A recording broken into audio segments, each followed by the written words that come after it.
Check 1, 2, 3. Check 1, 2, 3.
Hello, everyone. Welcome to day 3 of Interactions 2020. We hope that you've enjoyed the information that's been shared with you over the last 2 days, and today is the last day. However, the information that's going to be shared with you today is very important. If anyone watching this or streaming it online, you can text questions to Carly Walkover at 407-708-2528. She'll receive the text message and she'll be able to ask the question on your behalf. Okay, so our first speaker today is Dr. Stephen Summers. He's going to be going over updates about arts and sciences. So, welcome. Thank you all so much. Thank you all for listening in wherever you may be. I want to first say thank you to all of you for all the hard work that you put in and all the work that you do. We appreciate you all very, very much. In arts and sciences, we haven't made any major changes this year. I would just share with you thanks for working with us as we did make a big change last year, which was the humanities area A and B change. So we really appreciate you sort of accommodating that and working with students on that. I know we will continue to see some situations arise related to that for the next couple of years, I'm sure. So thank you again very much for your work on that. This year we've made a few changes. One of them, we've changed a couple of names of the science courses you should be aware of that you'll see. The Contemporary Chemistry course, CHM 1020, will be renamed now to Chemistry in Everyday Life. We'd like to make it a little less intimidating, as low intimidation as possible for students. And the course is meant to be an accessible course that students can do without prior knowledge of chemistry material. And it's always been that. It's always been the case. But we're maybe making the title a little different might help with that a little bit too. So Chemistry in Everyday Life. And to mirror that, the Conceptual Physics course will also be mirroring that, so Physics in Everyday Life. So do watch for those changes for when you're speaking with students about their science course options. The other major changes we made this year include a change and update to the AS degree, Chemical Technology. That is now going to be STEM AS.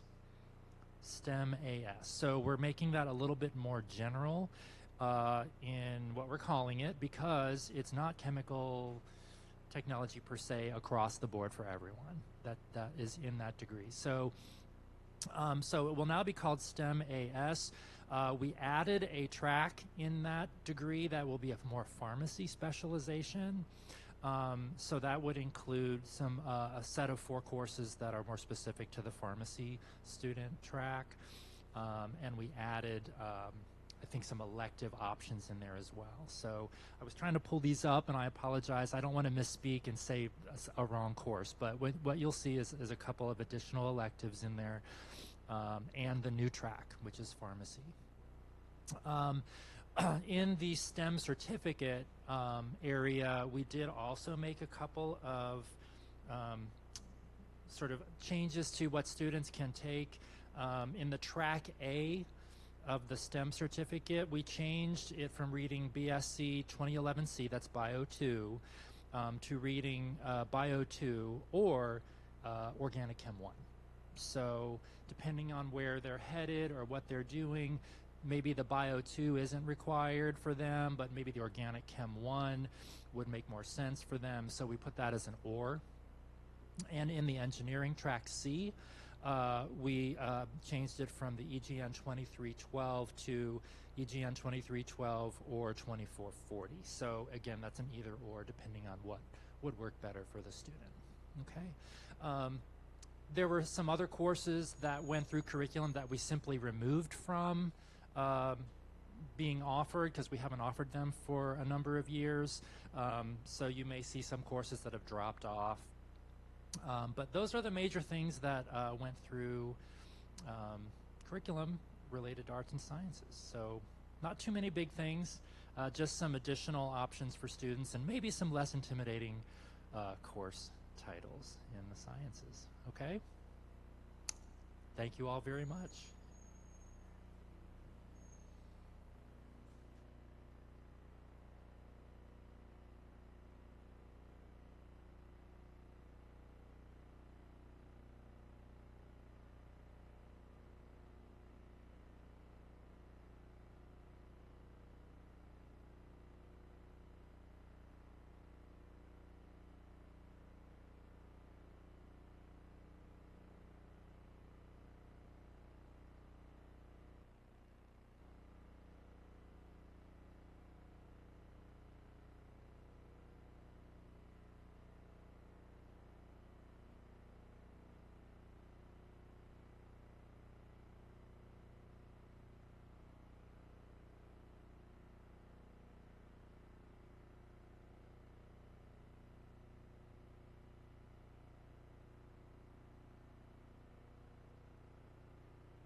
Am I live now? Yes? Okay. Hi, guys. It's really weird doing live streams for me. So is there a way to ask questions, Carly? Or? So if you have any questions as we go through this, email or text Carly. Extension 2528. Okay. My name is Brittany Ressman. For those who don't know me, I work in institutional research. One of the duties that I've been assigned in my time here at the college is to do an annual program review with every single academic program at the college, which is about 80 meetings every year. We do it in October. Sometimes it goes into November because it's 80 meetings in a year. But what that means is that we look at various pieces of data with The deans, the program managers, faculty, the CPAs have always been invited to the CTE programs. And this year we did something new. We invited the retention specialists, retention and completion team to the arts and sciences program reviews. And then next year, advisors are going to come. More the merrier, right, Stephen? Okay. So what we're going to do here is kind of give you a sneak peek of what we talk about in program review. It's a lot of data. I sent this to Carly, so she's going to send it around. If there are questions, you could either ask them here or send me an email, and we could answer them. And a lot of this will be not going through every single detail, kind of the big picture piece, and you could kind of peruse on your own time all the little details. Okay? So we're going to kind of start off. The focus of this presentation is really going to be the AA and then arts and sciences courses. So as we go through, it's a lot of AA pieces because that's the bulk of what we do at the college. And then I did the top enrollment courses by department in arts and sciences. Okay? So just looking at head counts in AA, the chart all the way to our left here in blue, that shows the head count in AA degrees over the past 6 years. We have preliminary data for 1920, which we look at a report year. So every piece of data that we look at is summer, fall, spring. So this preliminary data for 1920 is pretty finalized because it includes our final term that we count, which is spring. Okay, so you can see the big story here is that AA enrollment, AA head counts have declined every year for the past 6 years. And if you bring it back even farther, that decline's kind of happened for the past 8 years. Okay, which when you look at enrollments, it doesn't surprise many people, which we'll look at in a second. The next chart on here is the number of graduates of AA graduates we've had. So you can see there's a couple years when there's a big bump up. What we found out, that's kind of when we go back in time and sweep students who should have graduated who never did. And then it kind of levels back down. You can see 1920, it's lower because we haven't certified spring yet. Okay, that gives you an idea of how many graduates we have per year. And the final chart in there is the ratio. So when I explain this data, in a perfect world, we have a 2-year degree, the ratio would be a 50% graduation rate, right? In a perfect world where everyone's completing in 2 years. So if you're looking to have like a 3-year graduation rate, 33%. But really what we would ideally want to be at is at least 25%. So a 4-year graduation rate. You can see our ratios here hover below 20%. Okay? Any questions so far from the gallery? It's a 5-year plan for the ones who get that far. Okay. Just some characteristics so you guys can see what our A population looks like. The chart on top shows the percentage of students who are FTIC, so first time in college, first time at Seminole, so new transfer students, and then returning students. Our FTIC population has remained really consistent, not just in the past 6 years, for the past like 26 years. Like, regardless of what we do, we tend to have the same percentage of FTICs year after year after year. Like, we can set our watches to it. Okay. Where we kind of start losing students, we've lost students over time, are the returning students. Okay. And enrollments by campus presence, you can't see the bottom here, but the yellow is online only. Mix is in blue, and campus only is in yellow. Mix is in blue. DL only is in the reddish color. So you can see the percentage of students who are campus only has declined from 56% 6 years ago to 43% today. So more students are either, mix or DL only. We're not counting this semester. That doesn't count. Okay. This is my favorite chart, I think. There's a lot of charts on here, so we'll break them down a little bit. We'll start off in the middle, the average enrollments per student. So this is the average number of courses students take, AA students take, per year. So on average, our AA students take 4.93 courses per year. So less than 5 courses per year. Not per semester, per year. Okay? So that's up a little bit, which is that's the first time we've seen it kind of move anywhere. So that's good. Okay. Good job, guys. But it's still a lot lower than what we would want to see. We do have this data from some of our peer institutions in the state, most notably Valencia, Indian River. They're almost 2 to 3 courses ahead of us per year. So students at Valencia, they're like, oh, but our students are doing this. I'm like, well, I'm sure Valencia students have the same situation that our students have because we're in the same metropolitan region. But their students are taking at least 2 courses more than our students per year. Okay. So what that tells me is that there's something institutionally, something in our processes that's kind of driving that number. Okay. So to back up to the left, so the one that says average enrollments per student by aid status, that green number that's a lot higher than that blue number, that's the average enrollments per student who are on financial aid. So students on financial aid are taking 5.42 courses. Students not on aid, it's 3.91 courses per year. Okay. But where that gets a little tricky is the one below that. The percentage of students on financial aid, so less than half of our AA students are on aid, 46% are on aid. Which I think you've probably been in meetings like I have, where we make almost all of our decisions based on aid status, but it's less than half of our students. And a couple other things, I mentioned this to Carly. Was anyone aware we did this big financial aid survey? It was a financial wellness survey by Trellis this year. We sent it to every single credit student at the college. And anecdotally, in meetings, Stephen, you could back me up on this, there's some people who say, oh, the fact that the percentage of students on financial aid is declining is a good thing.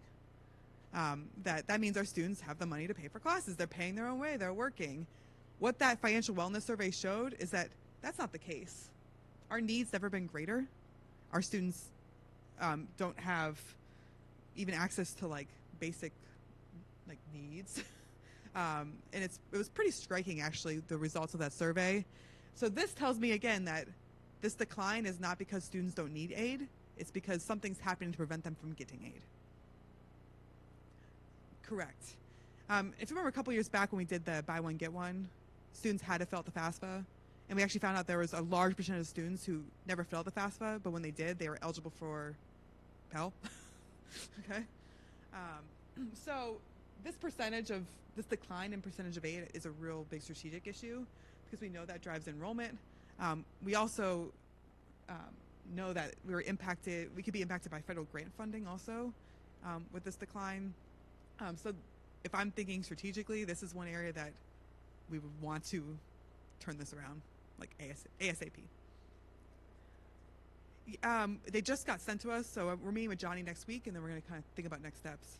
We think it's going to be a road show. We're going to go around different offices, or maybe I'll be just in a room doing it live streamed. I don't know, from my home office. So I'll be doing just like Zoom meetings from the rest of the semester.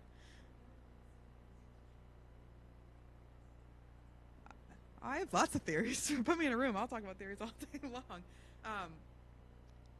I think schools do a much better job in our area about encouraging all students to complete the FAFSA. Their processes make it easier for them to go through all the steps to have financial aid. There's counseling before students even get here about what the process looks like. That's not just loans. I mean, there's a lot of pieces to it. I think schools who do it best also package really early, so they show the options at least a semester before. We should have our next year's packages up for students to make that decision early. And schools who do things well do that. That's just some things, yeah. But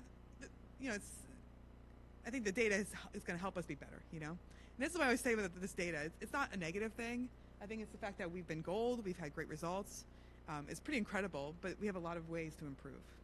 And my job is all about continuous improvement, so I think it's super fun. All these are opportunities.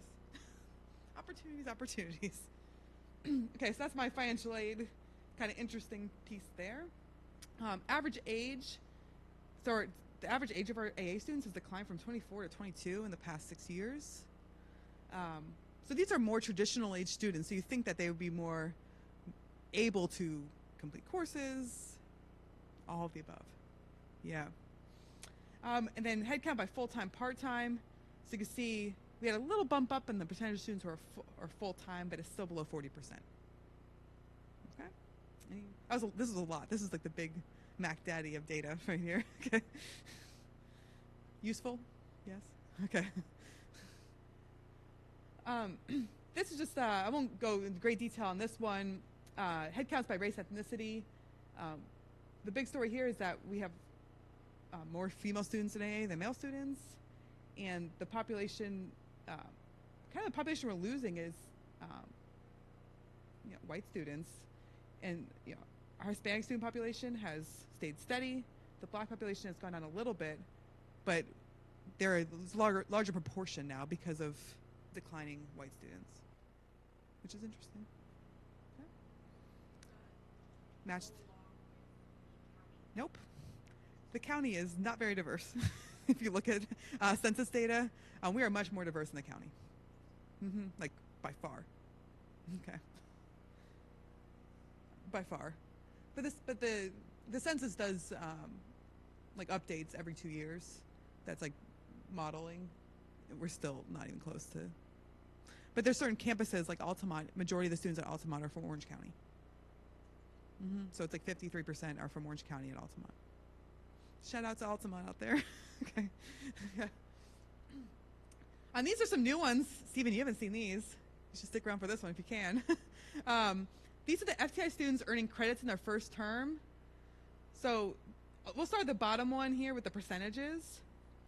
So what this shows me is that 73% of our FTICs this year earned at least 6 credit hours in their first term. Okay? Which has gone up. Yep. 34% have earned at least 12 credits in their first term, sorry. Okay. In the first year, 53% earned 15 credits in the first year. This is where things kind of fall off big time. Okay. So about half of the students only earn 15 credits in their first year. And we know there's a lot of research out there. If you don't hit basic milestones, the likelihood of you ever graduating is very low. Like, extremely low. Okay? The students earning at least 30 hours in their first year, it's 10%. Yeah, that's the red. Okay? That's a useful one. Fun. But I think that's a pretty eye-opening thing, 15 hours in the first year. So if that's 3 semesters, 15 hours. Earning. Yeah. Yep. And then this is retention. We'll just kind of focus on a couple of them. Fall to spring retention, you could see it's gone down every year. Not a lot, but it's gone down from 74 to 72. It's not the right direction we want to be moving in. So that means from fall to spring, we lose close to 30% of our students, which is a lot. Okay? Bye, Stephen. Talk to you later. From fall to fall, that number is 58%. So, yeah, we lose 42% of the students fall to fall. That's how Johnny always explains it. Not we keep 58%, we lose 42%. Okay. And then one more here is I'm going to focus on the bottom chart, which is fall to fall retention by race ethnicity. The first little block are African American students, which is at 49%, compared to white students on the opposite side at 61%. There's your equity gap right there. So when you hear like Dr. Lorenz or people talk about, inequity in education, this is the stuff they're talking about.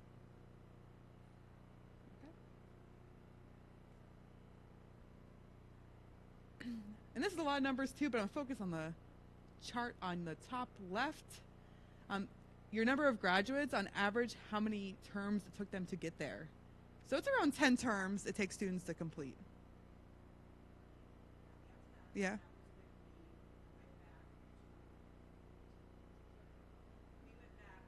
Yeah. Yeah. Yep.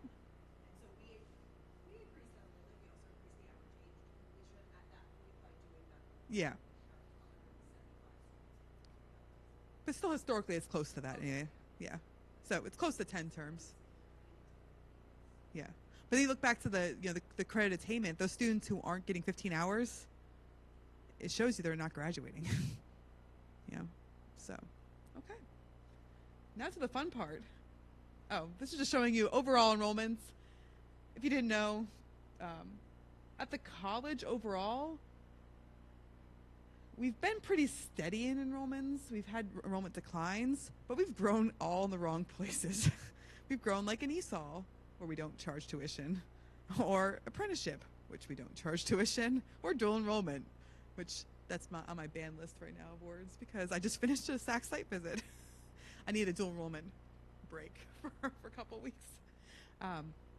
But we've kind of grown in areas that we don't generate revenue. So when you think about like budget concerns, when I sit on enrollment management, when we talk about issues with budgets, if an AA enrollment's going down, the college has a hard time balancing a budget. AA is how you support things like, everything else. AA is a lot cheaper to run than like anything in the AS side or in vocational. So, when we grow in areas that are more expensive, but decline in areas that are, fund those other areas, that's how you kind of end up in a budget kind of situation. So when you kind of look at like just the overall enrollments, you're like, it doesn't look horrible. But when you break it down by where we've kind of declined, that's where things get, that's where the story kind of unpieces. And that's why, focusing on AA retention, enrollment, that should be the focus for the health of the institution. Okay, and you can see kind of where those enrollments fall. AA enrollments have dropped from almost 70,000 to 57,000 in the past 6 years. So that's the story. And then you grow in other areas that, other is dual enrollment. Baccalaureate has really slowed down its growth. Even with new programs, it's just not growing as fast as it was. Okay. Next. So this is shifting back to arts and sciences. This is just an overall summary of all arts and sciences enrollments. So overall, success rates in arts and sciences are, so when we say success rates, it's A, B, C, and S. Okay? No D's. Yeah. So a success rate is at 76.5%. So overall, we have a really solid success rate. You see the failure rate there at 17%, and the withdrawal rate is around 6.7%. Okay? And you can see success rates by mode. DL is just slightly lower than non-DL at 75.8. But that's there's barely, it's a 1% gap. That's it between DL and non-DL when you add them all together. We'll look in a second. That's not the case. When you just look at this, you're like, oh, everyone should take DL. What's the problem? When you start breaking it down, you can see some of the concerns. Okay, and then hybrids in there. We do very little hybrid because you see that it's over 800 enrollments, but they tend to be pretty successful. Any questions? Okay.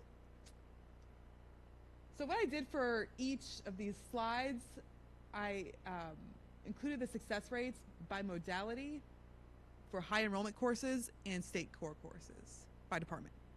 Okay, so we're going to go department by department. I'll kind of highlight, if I was talking to the deans, what I would be like, hey, people, what's going on? Hold on. Yeah.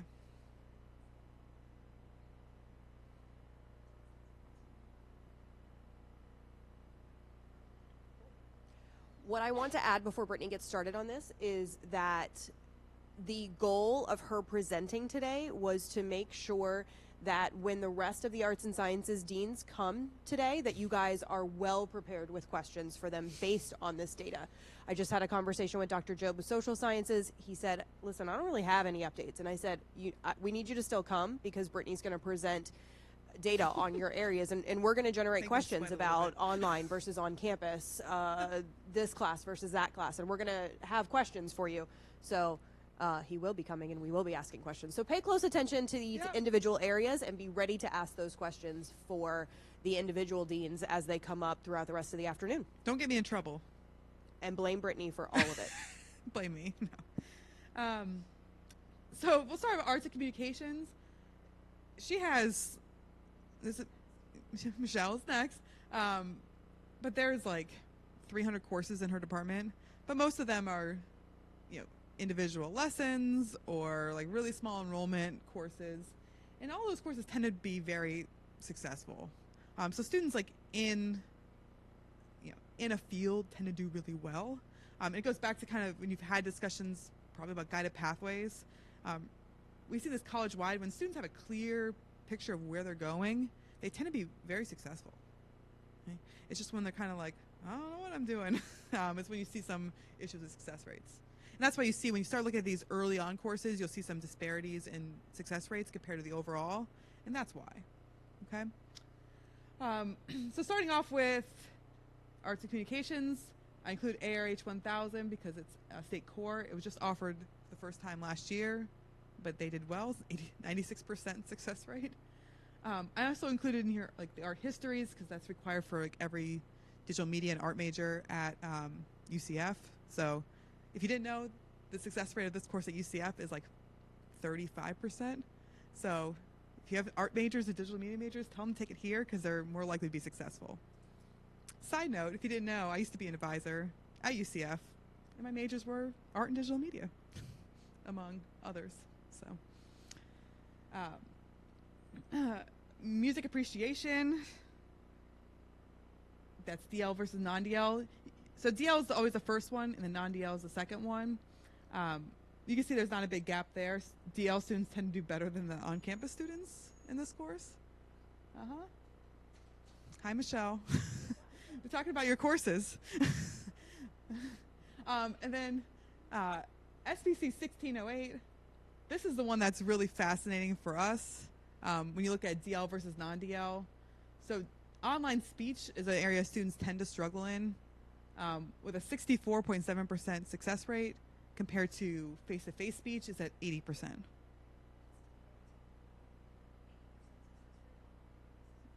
Yeah. But it's also usually, this is a class a lot of first semester students take. But you see that's a pretty big gap for DL versus non-DL.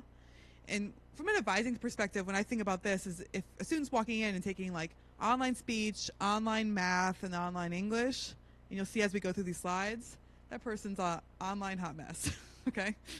They are. Like, it's just not going to work out for them. So, like, when I look at this data, it's not saying don't tell students, we're not saying this is the data to tell them don't take these courses. It's helping you be more informed with, like, the combination of courses they're taking, with the modality, and also letting them know, like, this is a course that is challenging, right? When you're equipped with this information, it makes it easier to have that conversation with students. I have found when students know that it's going to be challenging before they walk in the door or the electronic door, the expectation's there, and they don't just get blindsided by it. And the theater appreciation online is 83%. So those are the high enrollment courses in Michelle's area. Okay. Any questions so far? We're good? Okay. You got off scot-free, Michelle, on this one. Biology.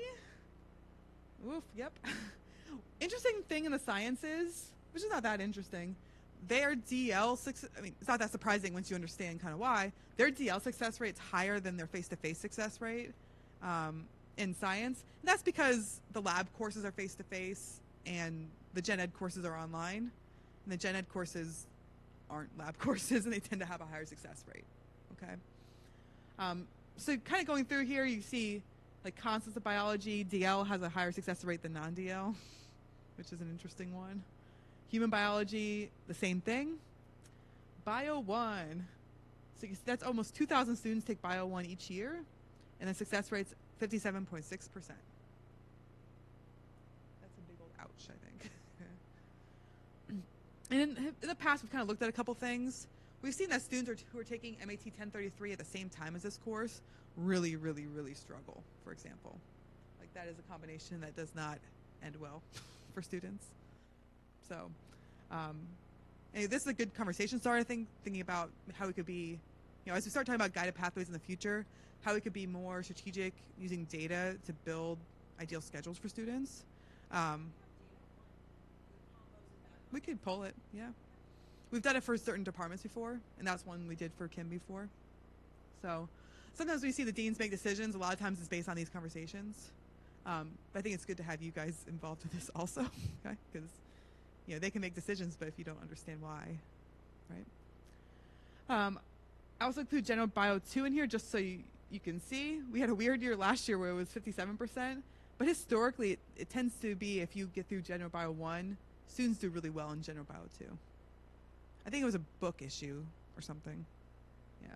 You can ask, that's a Kim question. You could ask her. Okay. I also included AMP 1 and 2 in here because those are pretty high enrollment courses. And they have really high success rates. And again, it's when students get through that gateway course, they tend to do well. And you see that with micro also is at 78%. So it's really getting through Bio 1. So again, thinking strategically here is thinking about ways that we can best prepare students to be in Bio 1, have the best schedule to support that, and then the best support around them inside the classroom and outside the classroom. Okay? Sound good? Just start thinking about questions for Kim. Okay. English. So English 1 is only offered DL and non-DL. So you can see when we talk about the gaps. So you start thinking about like a schedule a lot of first semester students have, a big English 1 and speech, and if they're taking them online, both those courses are in the 60s. So you start thinking about, getting students off on the right.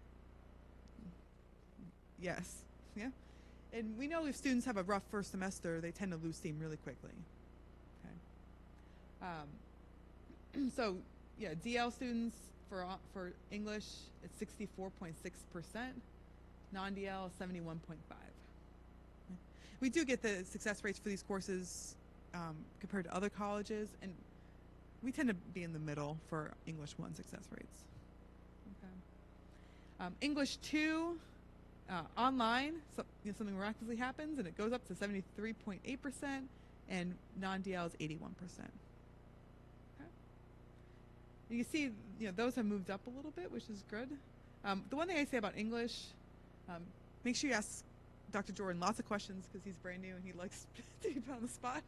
But I'll say this about English, they tend to be very thoughtful in their processes. They meet a lot talking about how to improve.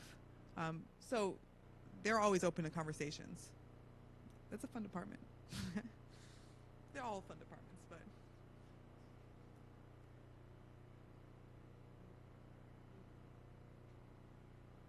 Because English 1 is composition, yeah. But it's also the same kind of thing as once you get through English 1, you tend to do well in the next one. Yeah. Yeah, exactly. So the ones who make it English 2 do better. Yeah. You'll see that like when you go to any department, when you have like a sequence, like it gets better as the farther up you go. Yes. Mm-hmm.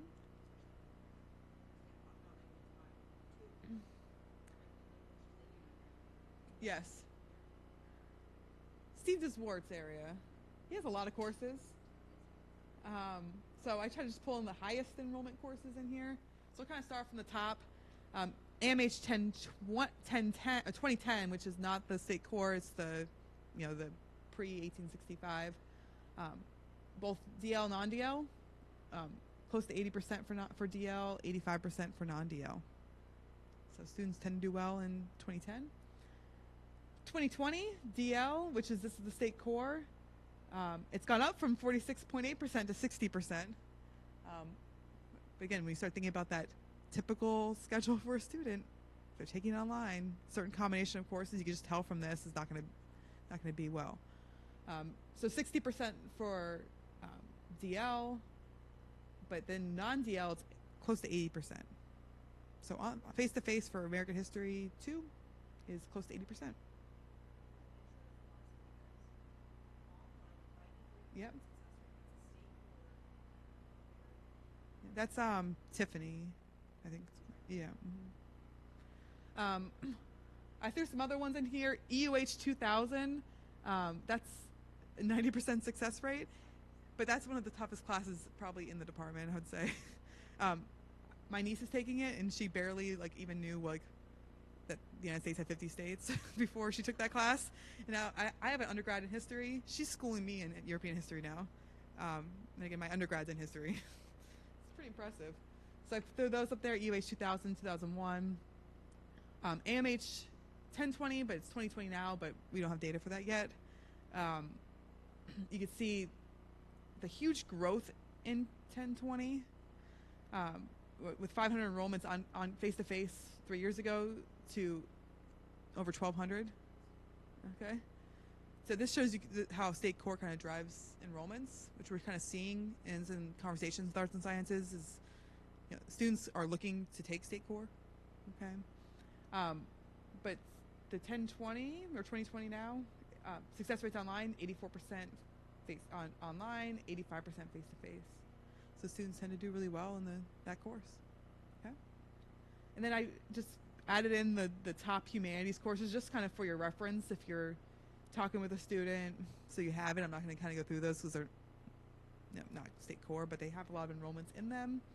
The Intro to Philosophy, which is a state core course online, it grew from 29 enrollments to 144 with an over 90% success rate.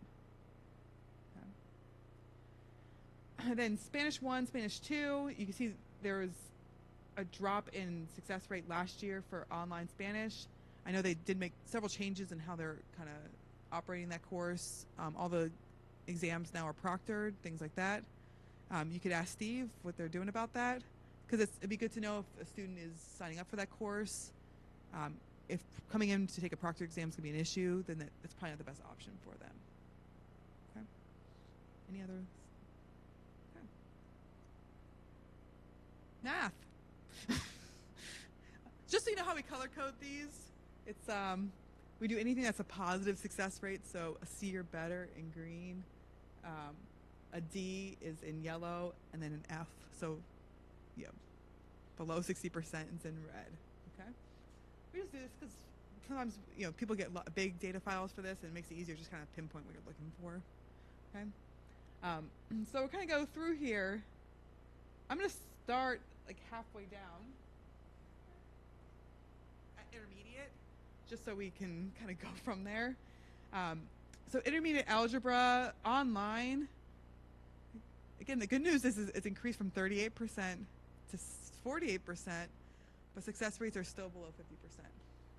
Which I'm sure you guys knew that anecdotally, that it probably wasn't great, but yeah. You can see that the online enrollments have declined. Tommy has done things to kind of limit those sections because they were so unsuccessful. Okay. Hybrid is 58%, but it's a pretty small percentage. And non-DL, which is 3,000 enrollments, is 58.4. So there's a 10-point gap between online and face-to-face. So you might hear some discussions about, if a student's in an area that, in a meta major that doesn't require math, is putting this off to the spring. So they have that first semester that's get off on the right foot, and they have some confidence, and then take intermediate. That's probably going to be in some discussions. I know that's something Tommy's been talking about, and it's not out of the ordinary. I advised in majors that weren't math heavy at UCF, and we weren't allowed to let students take math their first semester. And these were FTICs with 4.0s and 1,300 SATs, and we weren't allowed to put if we put someone in a math course, we had to explain why. Okay, sorry, I'm almost done. Okay, so you can see here with intermediate, college algebra, the next one. So even the students who get through intermediate, they take online math. Online college algebra, it's still 53% success rate. Face-to-face is 65% success rate. You see, though, as they get into higher level maths, the success rates get much better.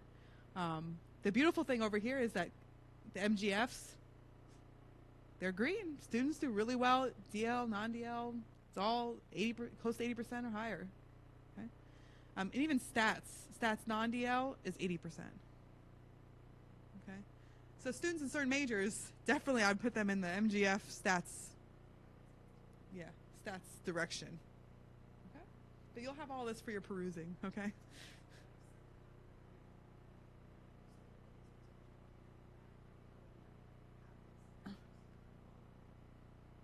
Okay, and then I have 2 more slides, and that's it. Physical sciences. Same story as biology, where the gen eds tend to do really well. The lab courses are the lower success rates. So you see, like, students tend to do well in like astronomy, environmental, which is like the new course. You see that a big jump in enrollments there, and students again do really well in that course, 86%. Like Gen Chem, it's at 65.8%. Okay, which is it's a challenging course, which shouldn't be surprising for Gen Chem. Okay, but this kind of gives you a picture of what things look like. You see here like in sequences, like with like say General Physics 1, students who do General Physics 1 and go into 2 has a 93% success rate. So it goes back to that sequencing. By the time you get to the second one, you tend to do a lot better. Okay, if you make it successfully through the first one. And then Dr. Job for social sciences. Again, he has a cajillion courses also, so I just kind of put the high enrollment state core ones in here. So general anthropology, they've done a lot of improvements there to get the success rates up 10%. College success, I'm teaching that nonsense right now for dual enrollment. It's a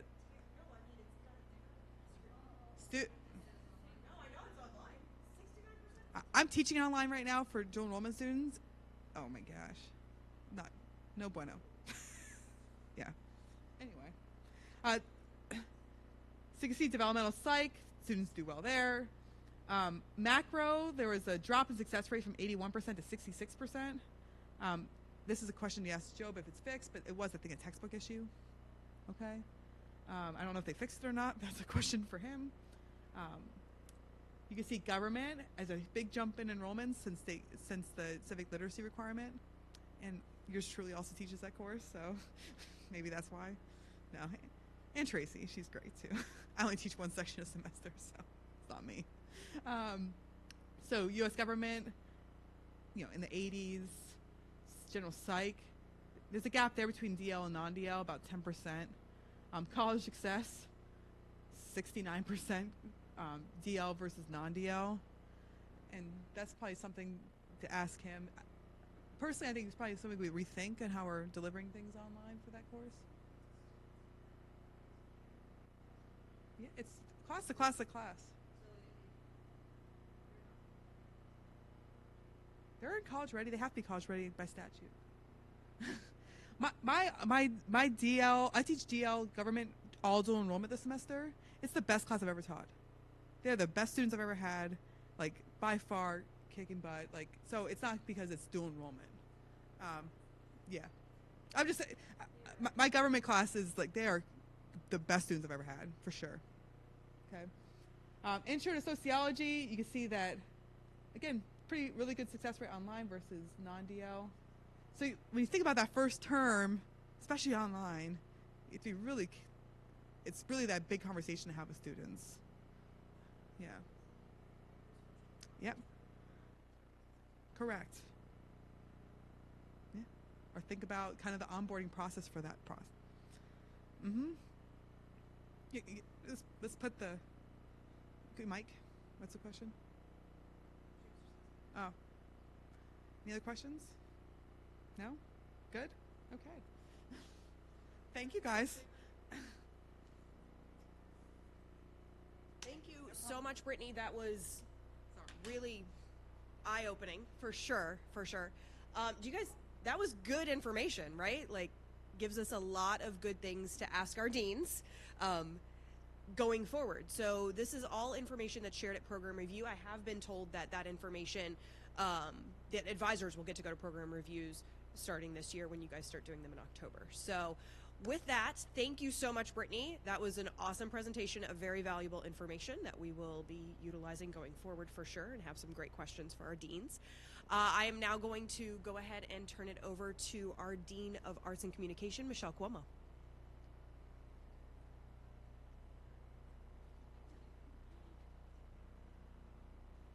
Good afternoon, everyone. Thank you so much for having me.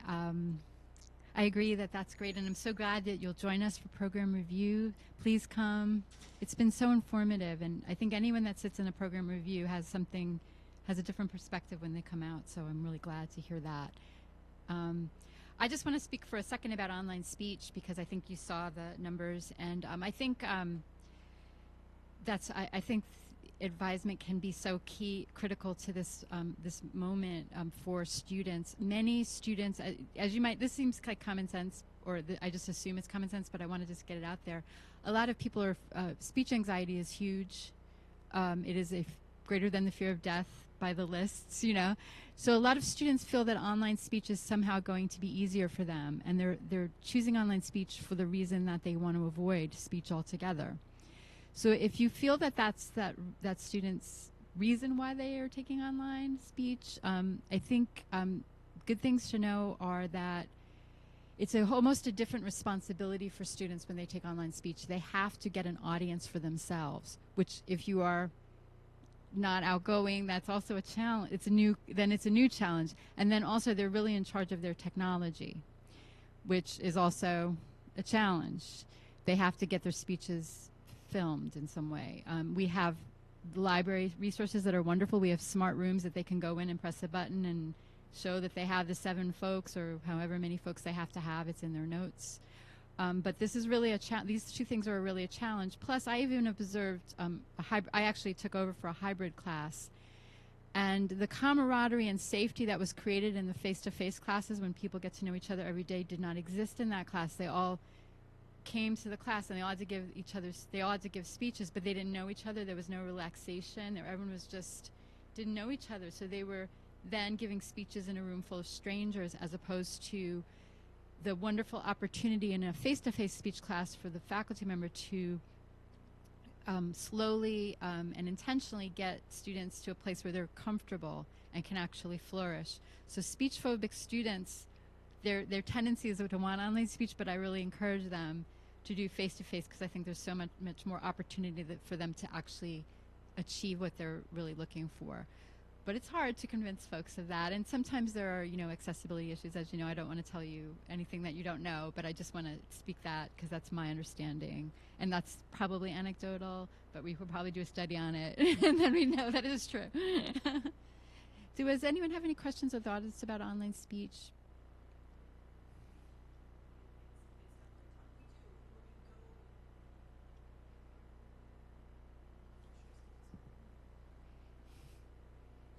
When we advise, especially at first time in college orientation, that's one of the questions students have is, how do you do online speech? How does that work? And we do explain to them, you have to gather your own audience. Maybe you don't have, at your age, reliable friends that will sit there and let you give your speeches. Wouldn't you be more comfortable in a classroom than you would be with your 18, 19-year-old friends who are going to heckle you and things like that, and try to kind of describe it that way to, honestly, I think we all kind of try to deter them away from online speech, and the success rate just helps our case a little bit better. Is there something, and we do encourage speech as a first-term class, is there something that you think we could add to our deterrent when we're explaining to students online speech is not for everyone? Yeah, I think that sounds really good. I also, again, hybrid, the success rate is better for hybrid. So they don't have that responsibility of taping their speeches or getting an audience. So if they just don't, if online is a better all-around opportunity for them because of their work life or home life, I think hybrid is also a good thing to guide them to a good middle ground if that's the issue. I think maybe, I know it is a first-term course, and I get why it is. And I think, I would say in general, the reason why we would love it to continue to be a first-term course is because it really serves that those skills are going to come into play for their entire college career, right? That's our justification. But at the same time, I think in certain cases, I sometimes think people need to feel good about what they're doing in their first semester. And so I think even putting it off to a second semester might not be such a bad idea for some. And maybe as they gain confidence and maturity in their first semester of college, perhaps a second semester opportunity would be better for some. And I think that thinking can also be expressed. And I think we would be serving our students well in that case as well. And I noticed like Oviedo, our trends in Oviedo are that we have a lot of speech in the fall and we have very little in the spring. And that leads me to believe that everyone's doing a great job of doing that first term speech. But I'm wondering if it's okay if some folks take it in the second semester when they've have come into their own as college students and maybe feel more confident about what they're going to experience in speech. So it's just definitely a judgment call, and I really do feel it's such an individual experience for students based on their so many factors in their lives and their how they're coming to school. So I appreciate all the work that everyone does around it. I think it's there's no right answer, but I do appreciate the thinking around it and observation of the success rates. Anything else on online speech? Because I just have a couple of things, and then Steve can come up here. Just some changes. Two big changes are that our Stagecraft 1 and 2 classes were sequential. That is TPA 1200 and TPA 2400, Stagecraft 1 and 2. This spring, the curriculum was changed so that students can take either at any time. Because the way the classes are taught, they're teaching two very distinct bodies of knowledge, I would say, and so students can take them in different orders or at the same time with nothing. They'll have all the information to take either Stagecraft 1 or Stagecraft 2, TPA 1200 and TPA 2400. And another big change we've made is in our music ensemble classes, which are all the MUN classes, concert chorale, community choir, Seminole Sound, concert band, jazz combo, jazz ambassadors, et cetera, et cetera. All those, we now have a 0 credit option. That is for students who have excess electives but still want to play. And so that's by department consent, but if you give me a call or just email me, I can, or if you observe that a student has already had 3 MUN classes, they should be able to just be dropped into the 4th 0 credit MUN class so that they continue to play and hone their craft without gaining excess credits.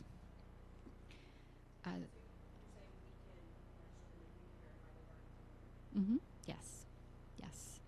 And finally, we have discontinued the music theater pathway for now. In the fall, you won't see it any longer. The reason for that change was because our musical theater pathway was truly inadequate in terms of the first 2 years of the BFA in musical theater at UCF. We didn't have the key class that combined music and theater together. So students were asked to take a couple of music classes, a couple of theater classes, and we were calling that musical theater. Not effective.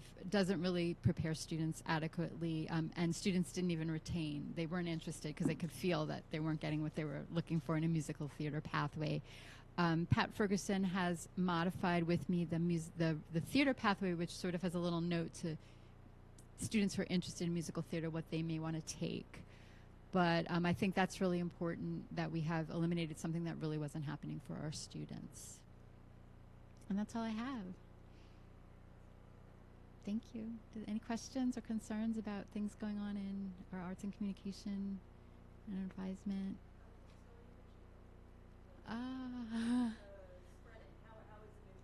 We actually had the opportunity to tour the building, and they're doing a lot of work. There's a lot to be done, but a lot of work has been done. That's really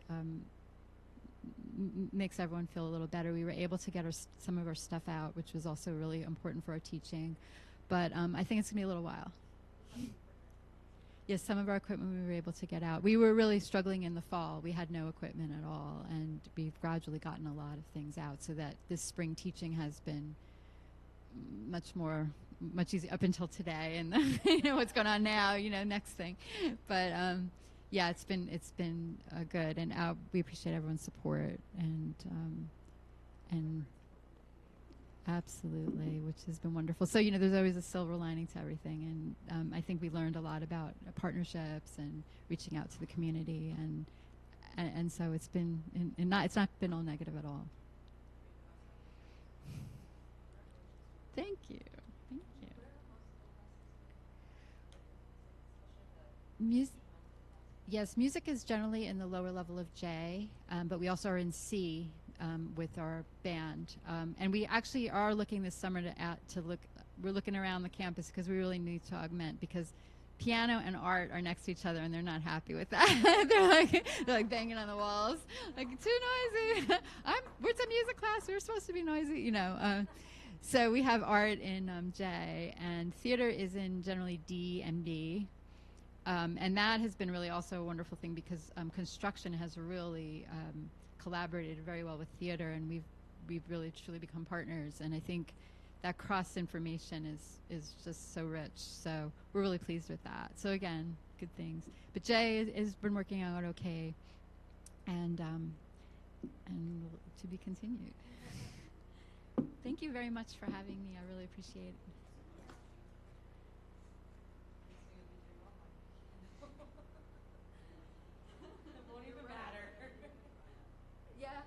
We've been thinking about it, Skype.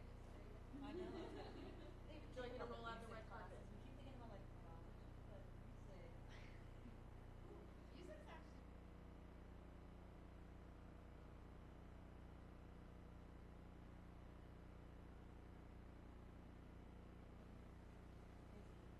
Thank you so much, Michelle. Thank you. It was wonderful information. Now I would like to welcome our distinguished Dean of History, Humanities, and Modern Languages, Steve DeZwart.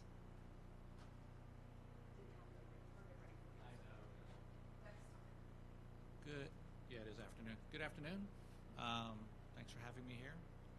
I have to say that most things are pretty much status quo. In our area, the only big action we made this year was to inactivate some courses that weren't used a lot. It doesn't mean that those students can't use those courses for credit when they come back, should they take a hiatus from the college. So we will work with you all with that. And from there, it was an interesting spring term for my department in particular, because we offered more than 10 sections less than we did the year before, and we were still under enrolled, and by 250 students at the minimum. I didn't do the last count because I just got tired of seeing it. I was more interested in what's going to happen in the summer now. Why am I don't know. I think part of it is that a lot of them have satisfied their requirement. We're getting the impact of the shift possibly to the new AB format. We offered a lot more HUM 2020. I've also seen the same pattern in U.S. history. More students are opting for AMH 2020 versus 2010 or the EUH courses. EUH courses are still filling well because the professor is very popular. And some of the one-off courses where we offer one a term at one campus or here, like Florida history, Latin American history, they do relatively well. They never hit the threshold of 30, but they always meet the standard for a complete course. We've seen African American humanities struggle the last 3 terms that we've offered it, last summer, fall, and spring. I think a lot of that is and it's just me speculating on students trying to stay on track toward graduation and taking the gen ed course. So I've scheduled less of the time period humanities and more of the HUM, and then I've reduced the number of offerings and some of the individual HUM courses that may have at one time counted for a full A. They still count for a full A, but with the gen ed requirement, a lot of people still gravitate. They go sequential A, B, and they go right into 2020 versus shopping down below. Fortunately, in Area A, we've moved Philosophy 2010 to A, and that is a gen ed core course. That helps. Are you seeing an increase in enrollment in philosophy, President? I have 2 professors that do a really good job in that course. I have an adjunct at Oviedo that students seem to like, and they really like our full-time philosophy professor. And so I hate to say social media has a play in it, but you know, they're popular, and their there's what I call SPOIs are really high. Kids like them. We've noticed a decline in contemporary ethics just because of the gen ed requirement for PHI 2010. And let's see what else that really stands out to me. Spanish has gotten Spanish and French have become perplexing. First of all, many students just, in my view, don't want to work that hard and be successful in Spanish too. Spanish 1's a little easier in Spanish. Spanish 1's a little easier in Spanish too. And same thing with French. We have a large enrollment in French 1, FRE 1120 in the fall, and then 1121 plummets, and it's not even over 15. So we have to work on, I don't know what to say if you don't know the vocabulary and the terms. You can't progress. It's one of those, so we're working on trying to make some changes to our language curriculum. The professors are working together to try to figure out how to boost our enrollment in Spanish 2, yet maintain our standards. So it's a really perplexing problem. One of just observations that they've noticed from across, be it a history, humanities, or a language course, our younger students tend not to want to do anything outside of the classroom.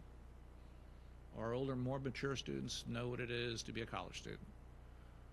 They are younger students because of the experience they're having in the public sector, especially, where most of the work's being done in class during class time, and they go off to their afternoon activities with school work, whatever, and not have to worry about doing outside work. And it's carrying over in how they approach our classes here, and it's really troubling to a number of the professors. But they also notice those people that come in that are more seasoned, they do a much better job. So I really don't have anything more to report than the same frustrations you do at this point. Trying to figure out how to maintain a quality level, yet entice students to take more humanities. I think I can attest it mainly to I think the changes in the humanities cycle, and we're transitioning as our older students who came in before this transition, they've moved through the humanities sequence. They're more into their major, deeper into their program. They're less likely to take a humanities course. And I think with all the energy that we're expending now, getting completion out, they're exploring the humanities less. They're taking courses that are more career path focused. I'm trying to find the right word. So that's just me making a theory, presenting a theory. And so I think that's probably what's happening to us. Is there something you think advisors could do to, I think to defend the liberal arts, I think what we ask students to do is not only know information that they may not want to know, but how they argue and learn to use information in a persuasive way, or engage in critical thinking to present a point of view that they have over a topic. I think those are the soft skills that we really need to train our students to have as they go into the world outside of the college. And I think it's important that regardless, I'm going to get killed for saying this, regardless of what they remember from the course, they're going to know these skills and how to approach a problem, how to explain what they think about the problem, and how to express some of the solutions they may find necessary to solve the problem, and learn how to do a little bit of research on the end. So I think those are really important skills that our program presents. I had conversations with a professor the other day about students being afraid to make presentations, and to the point where they physically seize up. And so, how else can they present their knowledge and demonstrate that they're understand the content in a different way, but at the same time it sort of undermines my previous argument about soft skills. So, you know, how do we test their knowledge and at the same time get them skilled up, so to speak, for the next level in their life's journey? And I think that's where our strength is. And we have some professors that are very good at it. So, other than that, I have got nothing to add. Any questions? I appreciate the work you all do, and I really appreciate the fact you all give me a call when you have a question or whatever. I don't mind at all. So, thanks. And have a nice afternoon. Dr. Jordan's outside. He was polite, didn't want to hear me ramble on. So I'll get him. Go ahead and send him in. Thank you so much. You're welcome. Thank you for making no changes to humanities this year. We appreciate it. Yeah. After the doozy you left us with last year, we're still reeling from it. You just took off the top. Thank you, Steve. We really appreciate your updates from humanities. We also appreciate the fact that you haven't made any super drastic changes like you did last year. We are now ready to welcome our brand new, freshly minted dean in the English department, Dr. Kevin Jordan. Hope you're ready. You didn't even get a chance to put your stuff down. That's okay. I ditched it. It's all good. All right. Hello, everybody. Thank you for. I don't think I know everybody. We're advisors. I know. Well, I know that's what I knew. But I don't. Let me, if you don't mind, can you all introduce yourselves? I would just like to know. There's a bunch out in live stream land. Hello, live stream land. You can introduce yourself later if I don't know you. I'm Carly Walkover. I'm a student retention and completion specialist in the advising office. Awesome. Hi, I'm Tiffany Mobeck. I'm an educational advisor at the Sanford Lake Mary campus. You look good at you using the microphone. They probably know y'all though. I'm Aram Qureshi. I'm a counselor and an advisor here at Sanford Lake Mary. Excellent. Oh yeah, we're doing this. I'm gonna I'll shuffle the microphone over.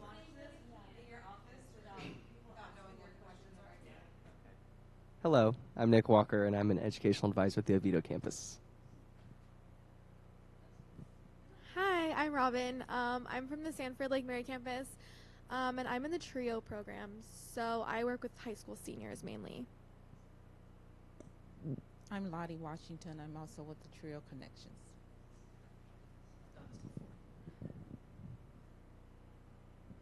Hi, Dr. Jordan. I'm Dahlia. I'm a counselor in Sanford Lake Mary.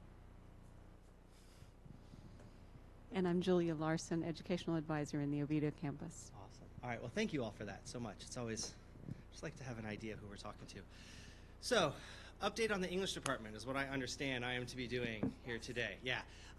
So, as you know, our course offerings are much more limited than most departments, so it's quite easy. You're all sending students into English 1 and then getting them to take English 2. And it's been nice seeing you all. Thank you very much. Of course, yeah. Really? I managed to come up with something else, so we'll see if we can do it. Now, and of course, you all see it too. Our developmental offerings have just plummeted.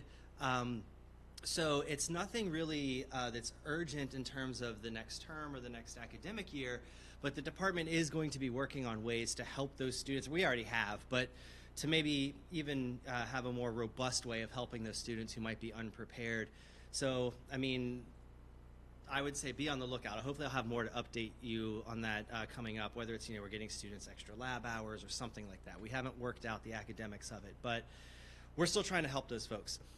In terms of your roles in the English department, one of the things that at least I'm going to try to do over the next couple months leading into the fall is, I don't know, how many English majors do you all see on average? Like, I probably know both of them, right, that you've seen, right? There's not many. Interestingly enough, according to IR, we do have a decent number. Now, decent in my mind is enough to fill 2 or 3 classes, right, in terms of lit courses. So what we're going to start trying to do is identify who those students are a bit more and and the department's going to provide some outreach too in terms of helping those students that if you're a declared English major, we got classes for you, because we're to the point where of our core 6 or 7 lit courses, we're maybe able to run 2 a year. And I know part of the confusion happens with students, so that the main parts of that, those sort of courses for the meta major or the pathway, are Brit Lit 1, Brit Lit 2, American Lit 1, and American Lit 2. A lot of the misconception we sort of hear from students is that those are sequential, right? Because it's 1 and 2. Every other discipline you have to take 1 before 2. That's not the case with the lit courses, so it's just something to keep in mind. Their time period designation. So Brit Lit 1 covers since the dawn of man up to the 18th century, and then like Brit Lit 2 takes over at the end of the 18th century and goes forward. So they're just separated by time, and it's the same for the American Lit courses. They don't have to be taken sequentially, right? And that always, because I was Brit Lit, I always tried to teach Brit Lit 2 was the course I taught, and I would go, I can't take it. I didn't take Brit Lit 1 yet. I'm like, you don't even need Brit Lit 1. But yeah, so that's really, at least in terms of what we might be reaching out to you all for help, is that if we can identify those very small number of English majors, is to at least help, steer them into the courses. We've thought about that. That's actually on our list of, like, you know, early British literature, later, whatever leeway we have with the titling, because every other discipline, right? 1 and 2, you take 1 first. It's the same thing though in our writing courses. Every other subject gets more complicated. Like the further, so like we're in college now, we got to write really complicated sentences. I'm like, no, don't do that. That's how you mess them up. But anyway, so yeah, kind of just backwards that way. Anything, other questions or things that you want to know about us that I can help with? I do have a question with Bill Schmidt's transition out. Oh, so RTV? Wait, hold on. Yeah, you want microphone? Oh yeah, sorry. Sorry, didn't repeat it for the mic. With Bill Schmidt's transition out into retirement world, I was wondering what the transition looked like for the additional programs he had. Okay, good. So yeah, I still, the English department is still journalism and the RTV program. And that's good. You remind me. I did think I wanted to mention that. So the RTV program, we're thinking about maybe even rebranding or renaming those courses anyway. So in that program, there's both there's a certificate, I believe we have a certificate. There's definitely an AS, 2 certificates, right? That's right, the digital media one. Right. TV fundamentals and then TV editing. It is fun. Then there's the AS degree, and then of course the pathway for the AA. If students, and I would encourage you all, Chris O'Brien is actually, he'll be newly tenure track starting in the fall, but he's been with us 5 or 6 years now. Is doing a great job with the program. The numbers are way up. He's up to, I mean, it was a program that was really struggling, and he's got over 100 students in it now, even this term. But it's a really great opportunity for students who want to do anything sort of hands-on. And the way that the program is set up, it does give them options. That AS and the certificates kind of get them ready to go right out so they could work on production crews in industry. And Chris does a great job setting where they do all kinds of hands-on projects. They're out in the community. We work in partnership with the Fine Arts Department, with the Arts Department, and doing all these projects. The students get really good hands-on experience. And then those that maybe want to go on to a university into a film program, which is usually what they're looking to transition into, the AA works really well for those students. And again, they go off and they're usually light years ahead of where their upper division compatriots are when they come in. So yeah, we're still over those. And journalism, if we can get more students interested in it, that's great. But yeah, the RTV program, as I said, it's really more film and digital production now. So don't let the radio part of it throw people off. I heard at one point they were changing RTV to FIL. We're looking at that. Okay. Yeah, we're trying to see if it makes the most sense, if we can do it and keep the programs. And it is just kind of it would be a course designation change because the curriculum and the content's pretty much the same. We are looking at, I've talked to Chris about it, maybe expanding and doing some more strictly audio production with like podcasts and that kind of thing. So maybe doing a little bit of a course or two on that we might have thrown in there with the curriculum as well. But yeah, so absolutely, those are the options for certainly as it stands now, it's still radio and television production. But it's a really great opportunity for students if they're into it. All right. So before you were in here, Brittany Ressman got to present us some of the success rates by course. And online, English 1, not so good. It's at like 65% success rate. Ideally, that's a first term class for a student. Do you have advice for us on what kind of student should be in online English 1 versus some we may want to steer away from that? Yeah, so part of the difficulty is that our numbers in the online part, especially for English 1, are pretty lopsided. Some of them, the success rates are, we're working on pulling those up. But yeah, really, so the students that would do well are ones that don't need a lot of, especially when you think in terms of writing. Are they okay with the remote instruction? Are they okay sort of working a lot on their own? Are they good, responsible, sort of self-starter type students? That's really the hardest part. Certainly English 1 online, it is incredibly rigorous. I mean, as you all know, English 1 in and of itself, we're always trying to reach that 70% mark, right? I mean, it's one of our, to put it another way, it's one of those gatekeeper courses, right? They've got to get through English 1, and especially when we know when they take English 1 and math and bio, right? In that first term, they're done. It really has to be, the student has to be comfortable working on their own, and in that, they've got to stick with it. I know a lot of the problems in our online success is because we just lose the students. The other difficulty, I guess being recorded, I can say this, the experience is different. I know they're required to take online courses in high school. My oldest went through and did Florida Virtual School for a number of courses. Going from that type of online course environment to ours is a shock. It is nowhere near the same thing. Our courses aren't going to be self-paced. It's not the kind of thing where you can get behind and then run in and catch up. It will require them to be logging in regularly, submitting things regularly. So it really is quite intense. So as intense as English 1 is, where you can look them in the eye and go, all right, give me that paper, write the paper, get it to me. You obviously lose that in the online environment. So it really does need to be a student that's comfortable with both the rigor and the level and the modality. So it's really it's a hard one. We like to offer it because, of course, a lot of students would prefer that, but it's one of those like math. I think it takes a certain type of student to be successful in an online writing class. Based on the experiences they tend to have in an online course, as I've seen it, very limited data set there, yeah, it's not the same. It's a very tough transition. Right, and in terms of and I would say in terms of it's.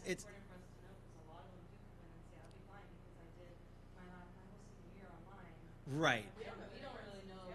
Yeah. Right, and so I mean, I used to get with my oldest. I'd get the email. He is 3 weeks behind in his assignments, and I'd be like, go in, and he'd come out, a little while later, and be like, all right, I'm caught up. And I'd be like, okay, good, you did what you're supposed to do. But the pacing of an English 1 course, because it's not content specific, but it's skill based, right? We're trying to teach them skills, and it's a craft. So they're submitting drafts and assignments, and then doing the other work, and so it really does require them to stay on top of it. And we've got some brilliant course designers that have brought the rest of us along to try to be, at least passable. But even in their even careful design of trying to provide all these ways to catch students as they start to slip, they put all of these mechanisms in the course. It's still really hard. You got to stay on top of it. So that really is, if someone's going, yeah, first semester English, well, I'm going to do it online, I would make sure they know that it is, you would treat it as if you were going to class twice every week, and you're probably going to have to be online more than that. Really like the deadlines plus the content, or more just like the time management piece? I would say so the content of English 1 really is not complicated, right? We'll make everyone better writers. No one's going to, but we've only got 15 weeks with them. Really what it is because it's so varied, part of it is teaching them to write, part of it is teaching them to research, part of it is these other sort of techniques. So a lot of our courses, and I think most of us that have taught it online, it's like they'll have 2 deadlines a week. right? And that's how I set mine up. So you might have a response due one day and then an activity to do or a discussion, right? So it's not like they're kind of go absorb this content and then we'll come back and test on it. It really is active learning in an online environment. So that's why there is that kind of, there's lots of deadlines and keeping up. And let's face it, it's writing. I mean, when you say, is it the content, the students can do it. It's, do they want to sit down and write that paper? And even online, it sometimes works even better to scaffold those assignments, where we're giving them bits and pieces that kind of come together. So that, if you're a procrastinator, I always say it's great, you can procrastinate a lot, but it's little procrastinations, right? It's not a big paper, but it's keeping up with it. So you disappear for 2 weeks and it is tough to come back. It's not like, oh, I'll just read those 2 chapters, I'll be caught up. It doesn't work that way. Thank you. Yeah, of course.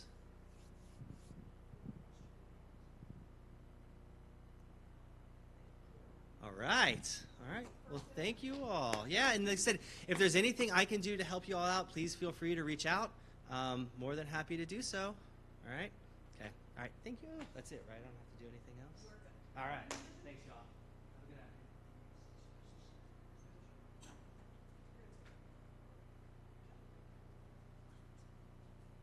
We are going to go ahead and take a quick 10-minute, 15-minute break. 10, 15? I can't see the agenda. 10, 15-minute break. And our next presenter will come up shortly. Enjoy your break.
this year from previous years.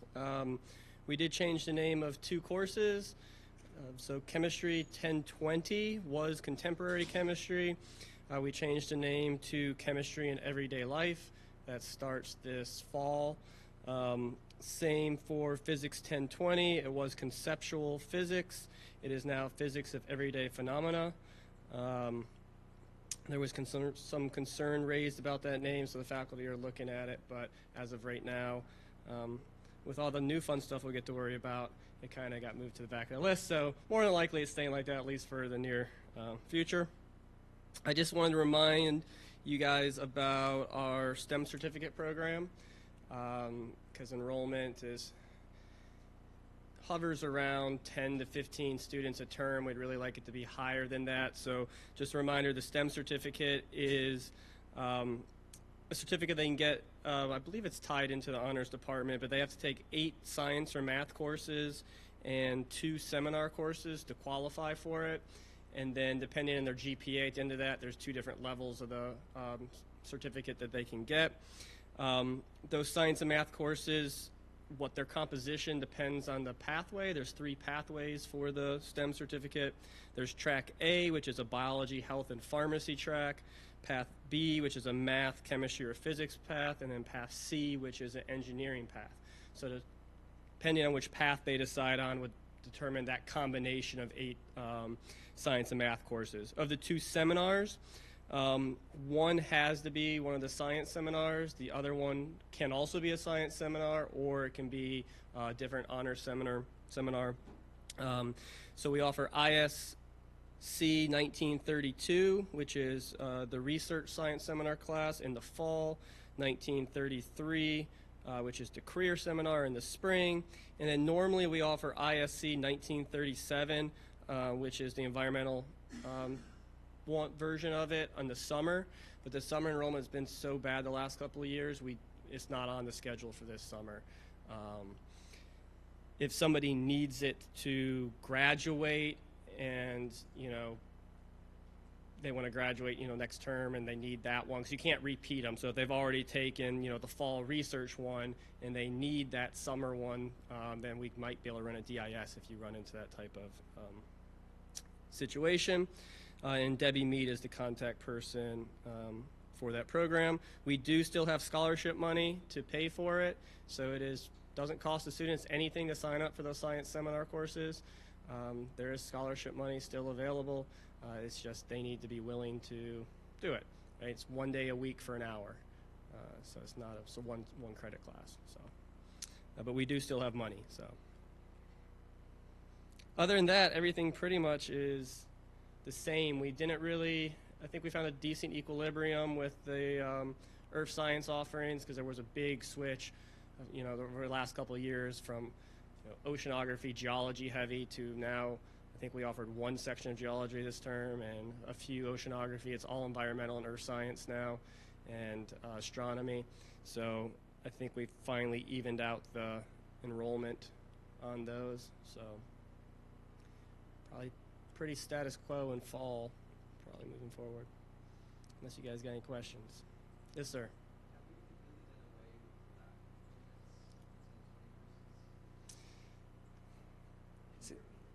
Sure. His question was, give me time to think of a response for you. The question was, have we completely gotten rid of the lab components for the 1020 courses? So either Chem 1020C, which is the combined lecture lab, we never had the lab independent for that one, or Physics 1020L, which is technically on the books. So to answer your question, Chem 1020C was only ever offered as a dual enrollment class. We never offered it on any of our main campuses. It was only offered off campus. The instructor that is teaching that course is retiring this year, so more than likely Chem 1020C will disappear moving forward. Right? For Physics 1020L, we haven't offered that in years and years. There just wasn't any real demand for it. It's still on the books. I believe we did move it to as needed in the course catalog. so that it doesn't have a term associated with it. But more than likely, unless something changes, it will not be offered. We did run, maybe I shouldn't say this, we did run it as a one-person DIS a couple semesters ago because somebody needed it to graduate, but in terms of offering it as a course, probably not. That's how they sold it to us. I guess Jack Cook can't. You gotta do. Oh, was it you? I can't remember who it was. I just remember somebody called and said they gotta have it. And it worked out. Yeah. See, we do our part. Or the instructor that taught the one person lab DIS. Oh. Anything else? Nothing. No curveballs. Nothing I heard. Okay. Sounds good. If you guys think of anything, send me an email. I'd be happy to get back to you. Thank you so much. All right. Shelley, you ready? Sure. Earlier than early. We have had a couple of scheduling adjustments to the agenda for today. So we have swapped Dr. Job in social sciences with Shelley Deans in our baccalaureate program. So I'm going to bring Shelley up right now. We also at 3 o'clock had Dr. Pat Ferguson on the agenda, but she is not here. And luckily for us, especially after watching that data in math, our dean, Tommy Minton, who was previously scheduled to go on a vacation, which obviously has now been canceled, will be here at 3 o'clock to answer all of our questions about those math success rates. I'm going to turn it over to Shelley Deans from the baccalaureate programs. Welcome to the end of a crazy week, right? Ooh-wee. There's been some good crazy and some bad crazy. I'm Shelley. I'm from the bachelor's office. My office is right next door, so if you ever need anything, don't hesitate to come see us. We're happy to talk to you all. You should have in front of you, or do I need to pass them out? The a handout from us. So we have a new ITG process that we've heard a lot of questions about. So I want to take some time and just go over that. The intention behind this process is to make it as seamless as we absolutely can for students to move from an AA or an AS program into a bachelor's program. That is a great pool of students to move forward right here at Seminole State. So that's a valuable group to us as a whole, as a college. And so we don't want to make the student do any extra work. We want to make it really easy. The other thing, though, is we don't want to give you an advising extra work either. We don't want you to have to turn into bachelor's advisors and understand everything about every little degree. That's nuts. You have plenty of nuances to understand. So we want to just make it as easy as we can for both groups, you and the students. So when they turn in their ITG, they would just indicate that they want to stay at Seminole State, and they need to include what term they want to start in. So like especially in spring, not everybody wants to take classes in the summer, so they need to indicate, do they want to start in summer or in fall? And then they need to let us know what degree and then what specialization. And it's my understanding that the specialization is wherein the trouble lies. Because a student will stand there and you say, you got to put down the specialization, and they look at you and go, which one do I want? Well, that's a bachelor's advising job. That's not yours to go over every single specialization. So what we did, and there are some students who will know, I absolutely want to do this, and that's fine. Those are the easy ones. Woo, let them fly. The ones that don't know are the harder ones. So what we did is on this, we kind of made this cheat sheet so that it lists all the specializations. So if the student says to you, what are the specializations again? I can't remember the one I want. Then you have the list, and that will jog their memory. Or if they're undecided, each of us who advised for those degrees chose one that's the path of least resistance. Get them in there. It'll let the application process, and then we'll sort it out later with the student if we need to. If we in discussing with a student orientation that's not really what we need or where they need to be, then we can. It's easily correctable. This is not the end of the world. They're not usually taking specialization classes in their first semester anyway. The reason why that specialization is important to get it on that ITG is because the way our online or application system works is the application will not process without a specialization. They sit there in limbo, computer CTS limbo, until there's a specialization in there. So that holds up the student. So that's why we're pushing. We really need that specialization. So we can fix it. It's not, like I said, it's not the end of the world. It's a really easy thing to fix. And you don't have to go into anything. If they say, I don't know what I want, then you have this sheet to say, choose interdisciplinary if you want, and then talk to your advisor. That's the easiest way to handle it. Makes it pretty quick. So, and also on the timing, because then the next thing the student is going to ask you is, so what do I do next? And so the answer to that is, technically, I don't have a rock solid answer for you because it depends on a couple of things.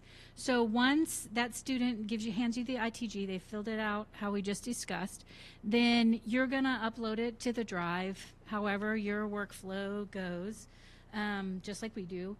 And then what we're waiting on, and then you're going to email the bachelor's degree box. So once we get that email from you that says, hey, I got a student for you, the first thing we do is we go and we confirm that that ITG is in the drive. So if your workflow is that you load ITGs into the drive once a week on Fridays, I have no idea how you all work, but if that's how you do it, then we won't do anything until we see it in the drive. And then the other thing, so we'll put in, once we see it in the drive, we'll put in the application, we'll enter an application. And then the next thing that we're waiting on is for graduation to mark it pending. So that data grade change, whatever that thing is. So that's what allows the application to process automatically. So that's why I can't tell you exactly the timing, because it depends on those two factors that happen outside our department.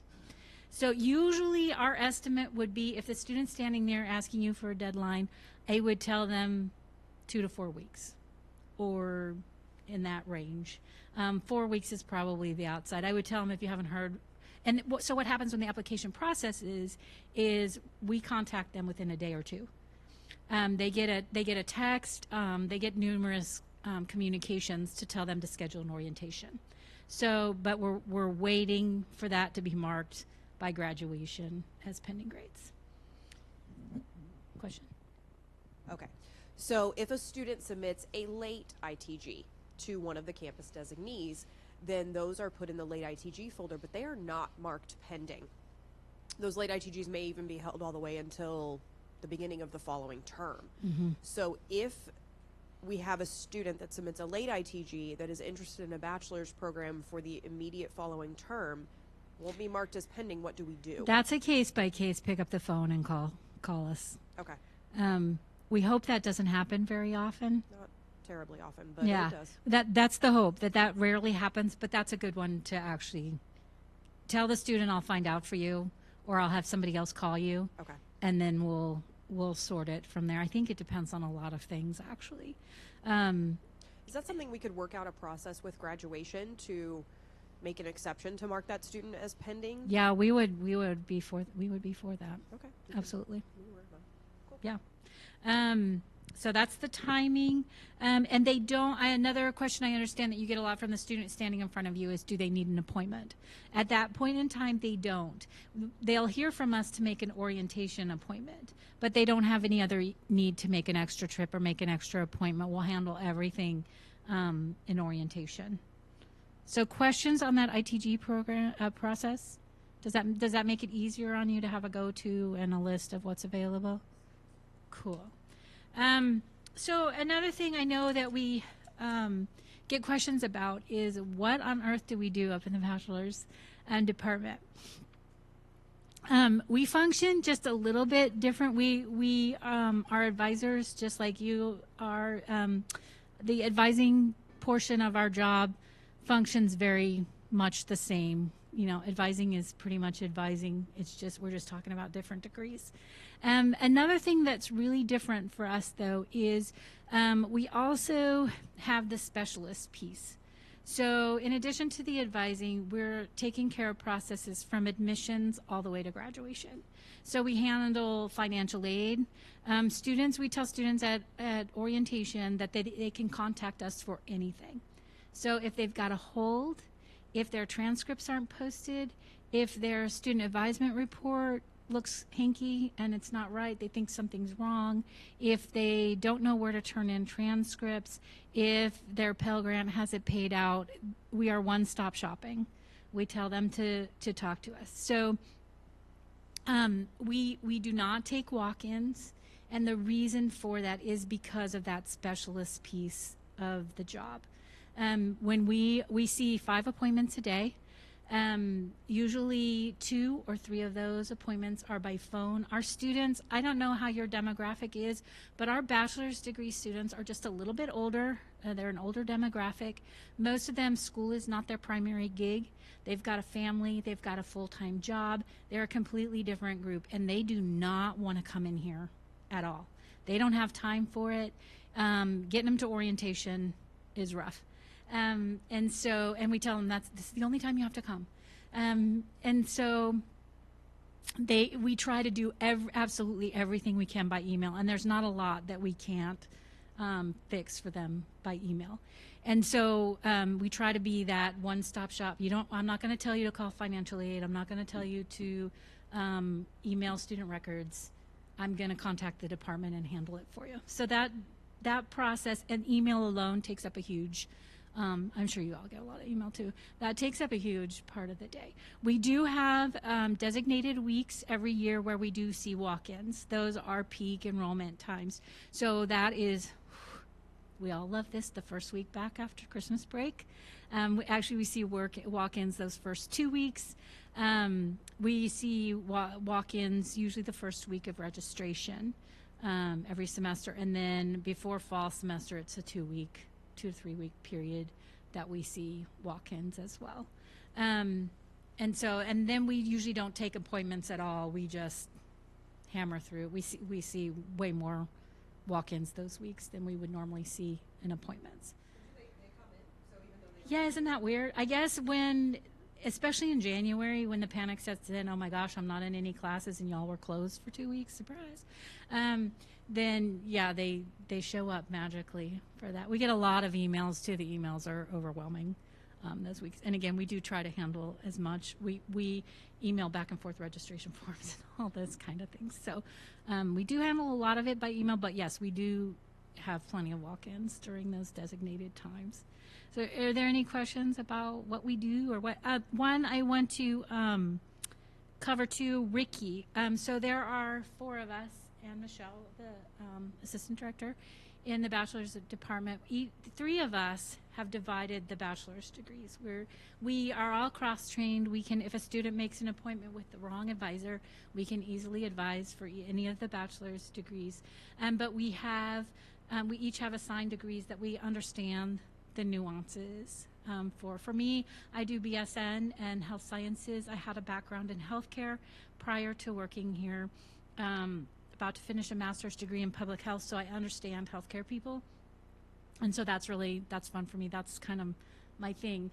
But everybody else can advise just as well for that degree as well. Ricky is a little bit different. Ricky is we call her our first year advisor. So Ricky is in charge of all the orientations.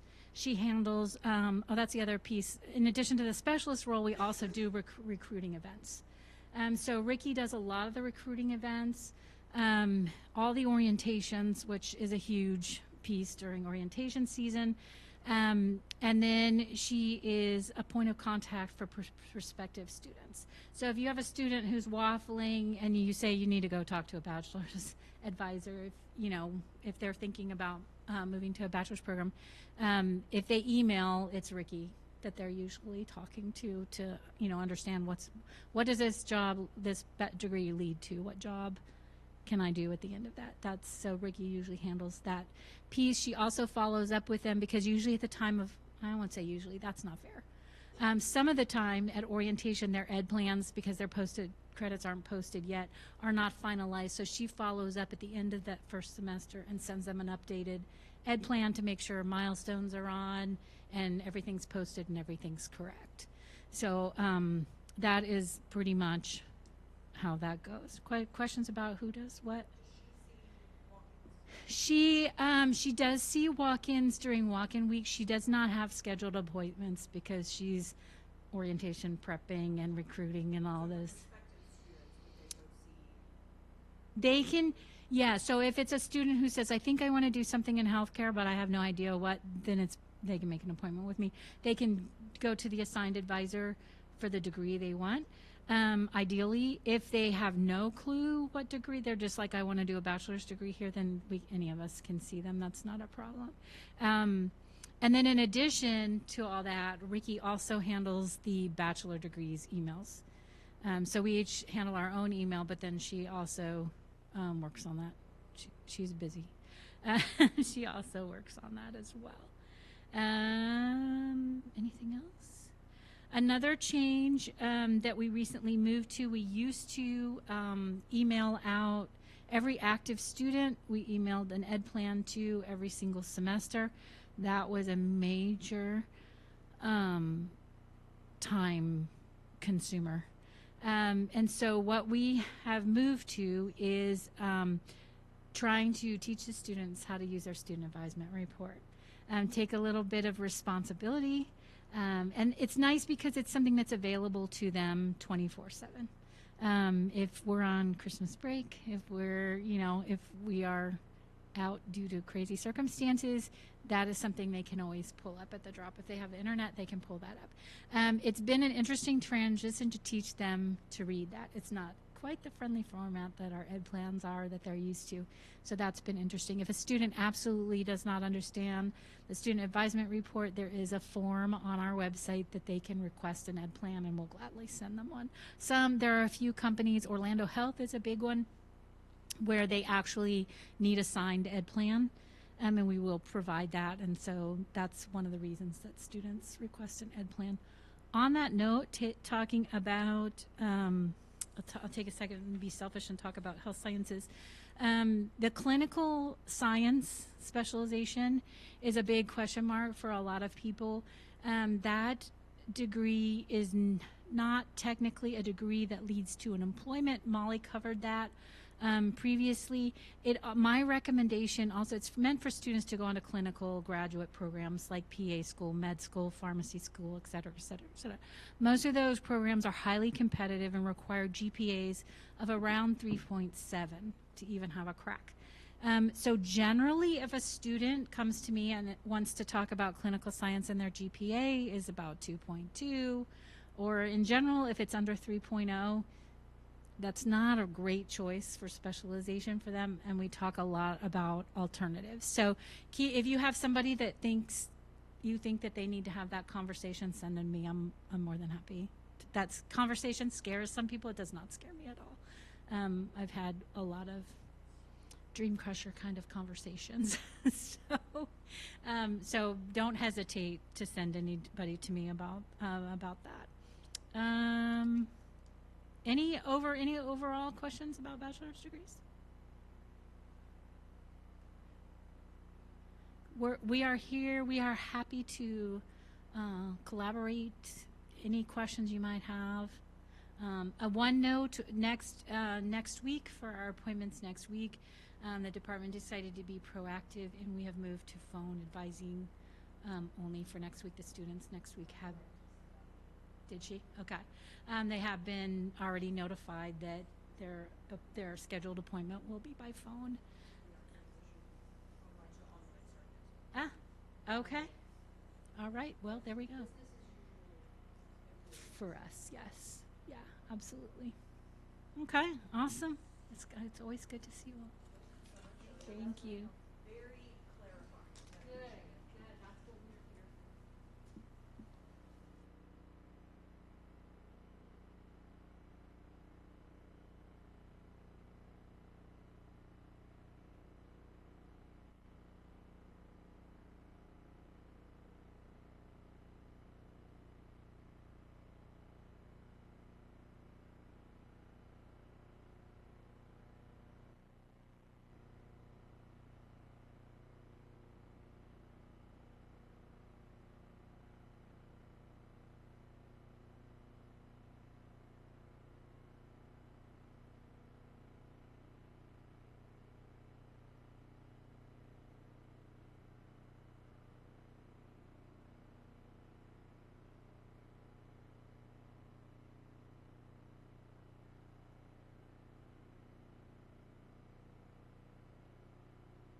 Okay, everyone. So if you're watching in live stream land, you see how fluid the situation currently is.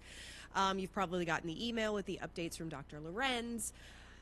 Most of our last few presenters for this afternoon are deans, and those deans have now been called into an emergency meeting to plan their strategies for next week and going forward, moving their classes online.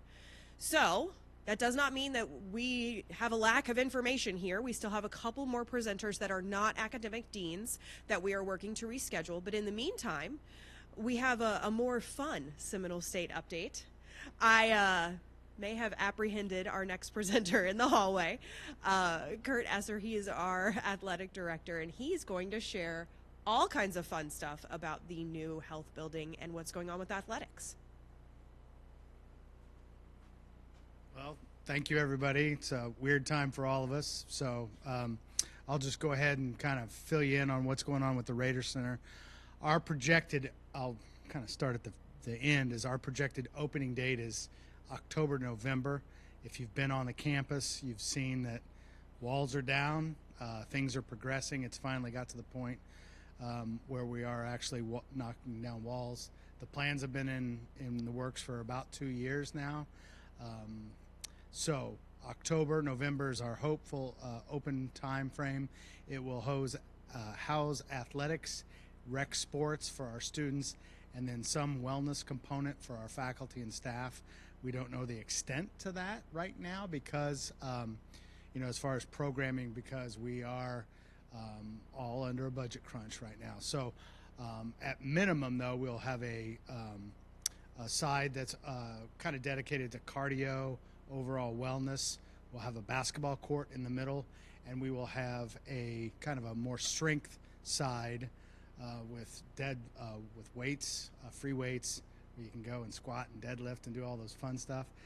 There will be a studio for yoga and stretching, and a kind of a hybrid classroom too, where we hope to move some of the wellness classes and or some of Molly's health coaching classes as well. So this whole plan will be evolving as well. We'd like to introduce potentially certificate programs on campus. We're working with the United States Tennis Association to potentially do a certificate program housed out of that building. Could be some sort of strength and conditioning training and certificate program. And so we're trying to build kind of some of the academic components as well as just having a great place to work out. Our hours are kind of in flux right now. We think we're going to be about 7 a.m. to 7 p.m., but if we can't afford additional staffing, then that's going to probably fall on Jeff Nelson from Rec Sports and myself, and so we'll see how that works, but we've got a little time to work those details out. Any questions on that right now? I mean, I know one question, and I'll intercept. People have asked, are we bringing back basketball? Then I'd love nothing more than to bring back basketball. I grew up in Indiana. I'm a Hoosier. I love basketball. It kind of depends on funding from the college or the students. The building that we built is really built for the athletics teams that we currently have, which is 5. We couldn't afford to do some of the other things like additional locker rooms and that type of thing. So what I hope is that in the near future, if we do bring back basketball, then maybe we practice there and then we play in another facility.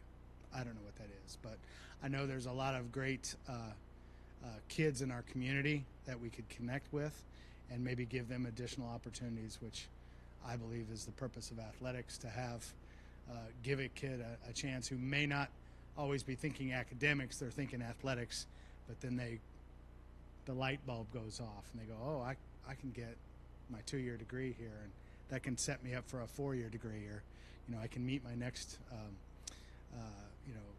potential employer here while I'm studying. So what else can I help explain? SeminoleStateRaiders.com is the athletic website. A lot of people don't know about that. It's separate from the EDU site. Under the facilities page, you can go find where the plans are, the tentative plans or the plans that we created at one point for the Wellness Center. You can also see how our teams are doing. We are under a 2-week suspension right now, like many other of the professional leagues. Most of the universities and colleges across the country are in some sort of pause and hold. But we gave the kids the weekend off, but we're going to move into kind of some normalcy next week, where we'll try to have practice 3 or 4 days a week, and then Friday we'll probably do some team building, some fun stuff together, kickball or frisbee or whatever, just to keep them active, to keep them engaged in certainly if we return to play, competitive play, then we want to be ready. So, well, the golf team is number 1 in the country, which is not a surprise, but we certainly shouldn't take it for granted. Softball team is off to the best start in school history. We're 28-1 right now. So, yeah, 28-1. It's the funny thing is we're ranked 4th in the state, 7th in the nation. That's how tough the state of Florida is. College of Central Florida, Florida Southwestern, Chipola, Indian River, us are all like 28-1, 29-1. So some supreme teams. Only 2, if things go forward, only 2 can leave the state to go to nationals. So the state tournament that we host in May at Boomba Soldiers Creek is a very competitive tournament. So knock on wood, as host, maybe once, 1, we get to host it, 2, we'd like to win it. So baseball is 15-11 right now, which sounds not as good as maybe the others, but they just took 2 out of 3 from St. John's River, which is one of the best baseball programs in the nation, and we would love to play more games to see how that kind of continues on. Cross country had their seasons in the fall, so now they run independently, unattached in track meets, that kind of stuff, when those are taking place. So we are. Aki Clark was our cross country coach. He is the dean at Winter Springs High School, and was also their coach for the women's team this last year. Just too much. And he's like, I have to pick 2, and I've got 3 right now. So the position's open, and it's posted on seminolestate.edu. It is a part-time position, but I think it's a good position for somebody who may be teaching part-time or have some sort of other fitness-related job.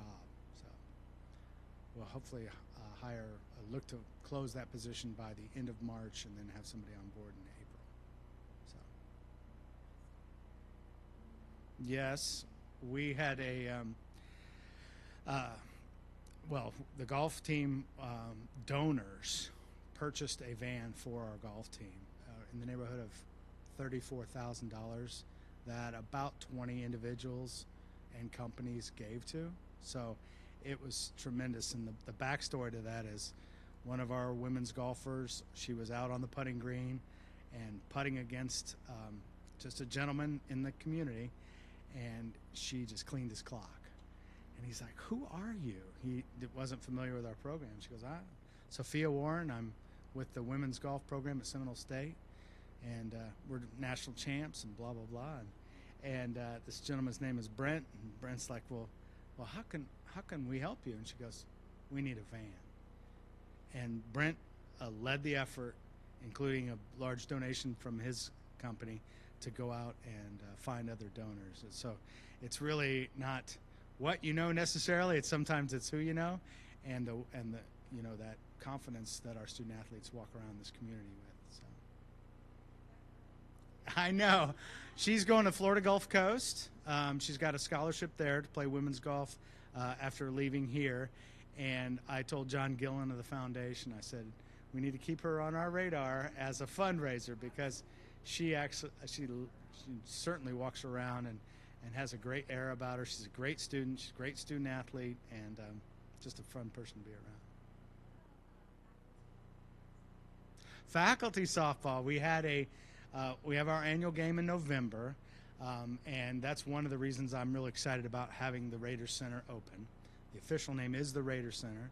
It will keep the H building kind of moniker, but everybody will call it the Raider Center.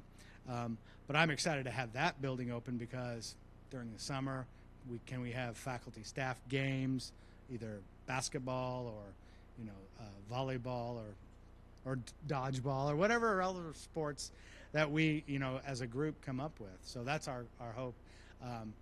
I've been asked if we would host another softball game. I usually don't do a lot of activities in the spring because we have many of our teams competing, and we're all kind of stretched a little thin. But with what is going on now nationally, we may try to have a kickball game out in the fresh air where there's good ventilation and no high fives, just fist bumps. So I hope that was helpful. I hope if there's ever any information, I'm housed right now down in Disability Support Services Suite, and my email address is srk@seminolestate.edu.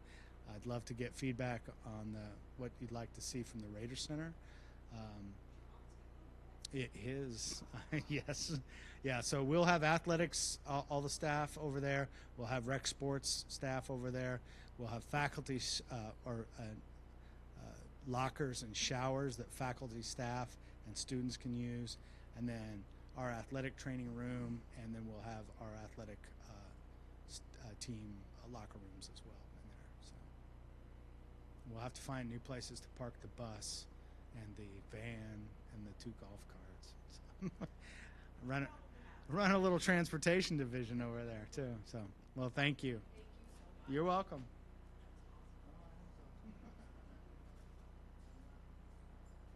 That'll teach you. Let's hear some of you. Dr. Leimer. You want me to stand or crutches? Come on in.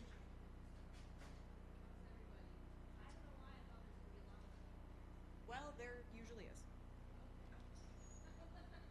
We are going to go ahead and move right into an awesome update from our student development division with Dr. Jan Lloyd. She's passing out handouts right now. She'll be up to the podium shortly.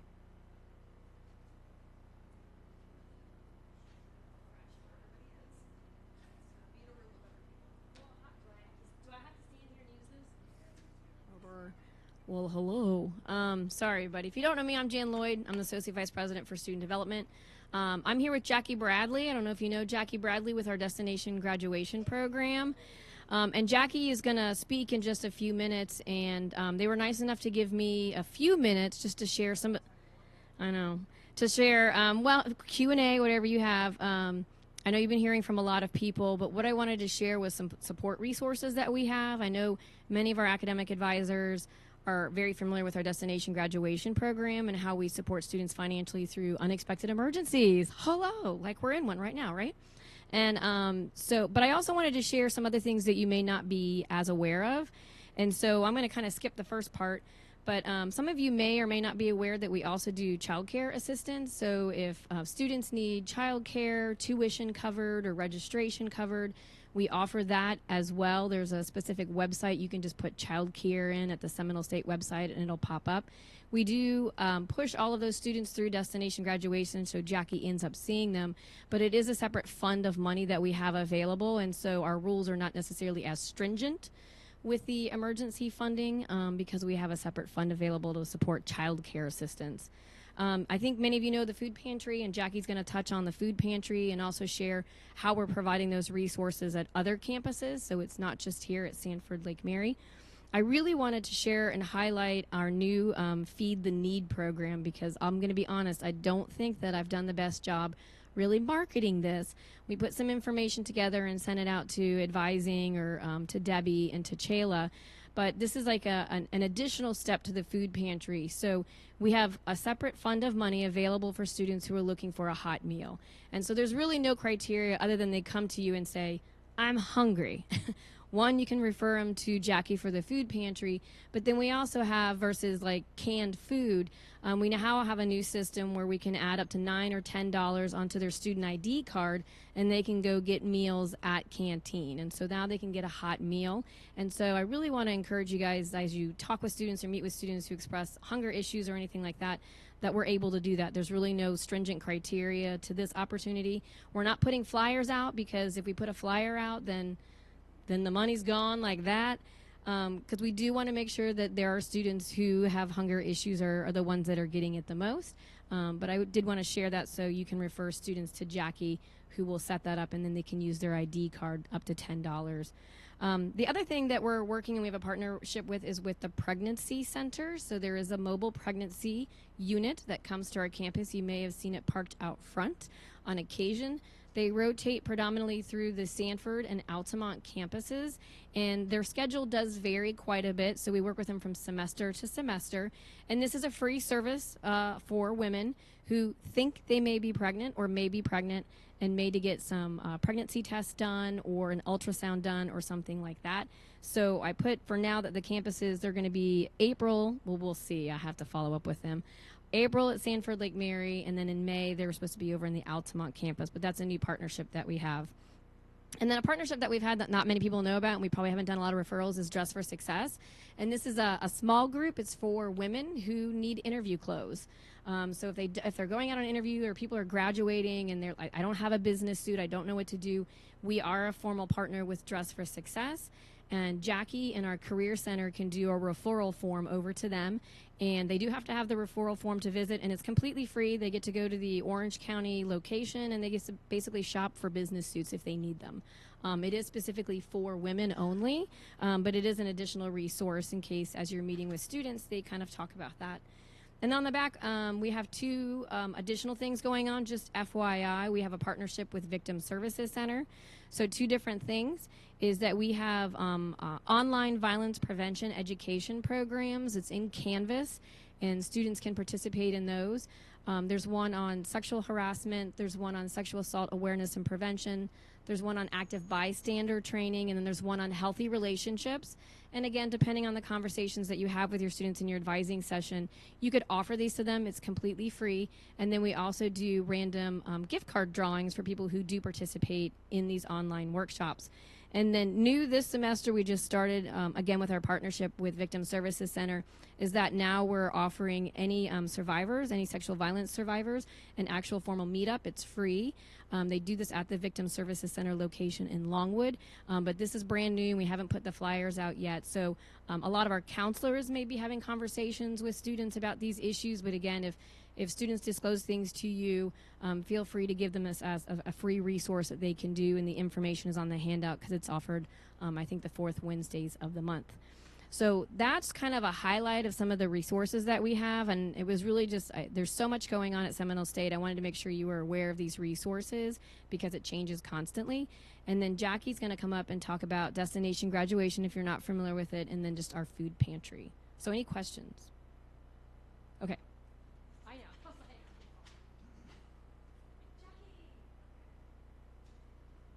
Most of you I know. I see a few new faces. And again, I'm Jackie Bradley, and I'm with Destination Graduation. We do have another team member. Her name's DJ Feliciano. I'm here usually Monday through Thursday, and then on Fridays, and then DJ's here on Thursdays. And then DJ's also at the Altamont campus on Mondays and Fridays, and also at the Oviedo campus on Tuesdays. And it's usually 9 to 4. Okay. I don't know why I'm nervous, because I see y'all all the time, but I'm nervous. Of course, you'll probably ask who gets referred to Destination Graduation. Well, any student can come see us, but the eligibility requirements are usually a 2.0 or higher GPA. They have to be Pell eligible and have a hardship or an emergency. And you're probably asking, well, what's an emergency? Emergency means, like, let's say they lost their job and they live on their own, and they need to pay their rent or utilities. Let's see, their financial aid gets messed up or delayed or things like that. We usually work very closely with the financial aid director and department. We help them with appeals, medical withdrawals, things like that. If they're homeless, we do help them with that. Excuse me, with like a homeless letter from my supervisor. Let's see. The food pantry, that's open usually when I'm here and also after I leave. So usually sometimes the advisors will take the student back to the food pantry. We usually allow a student to come every week if they need to till they find, stability with their food issue. Then Jan expressed about the meal credit, which, is a great thing because I actually gave one today to a student who said, I'm hungry, and she just doesn't have extra money to spend on lunch when she's here on campus. So we also create snack bags that we give to students. If I look at them and they're eating all my snacks on the table at my desk, I usually will give them a snack bag. We have hygiene bags that we give out to students, usually toothbrush, toothpaste, soap, deodorant, comb, brush. You might think those are simple things, but to some students it means a lot to them. Well, we get donated monies sometimes from companies that will donate money towards the food pantry, or that's allocated through funding. And like we go to Second Harvest, we're partnership with them through Seminole State, and I go grocery shopping. And with that grant money that we get, I also go to the dollar store and things like that. We put kits together. We also get through Heart of Florida United Way, sometimes there'll be projects that companies will do, and they'll do snack bags or free backpacks. I've been giving a lot of those away. School supplies, those kind of things. So, table events are another thing that we reach out to students through. Posters and flyers, connecting with student groups, SGA, things like that. We also pass out we just started doing this. It's a folder to students that we provide a lot of information in, and some of it's like using credit, establishing credit, how to buy an rent an apartment, get a bank account, those kind of things. Our poster, stuff about free taxes, which is done at the Oviedo campus. I don't know where that's going to go with the virus, but they do offer that on Fridays.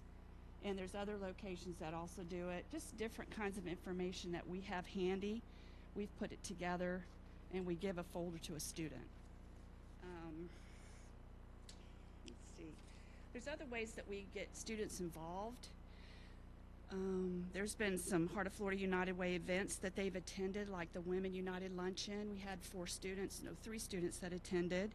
Actually, last year, one of the students spoke to the group of women.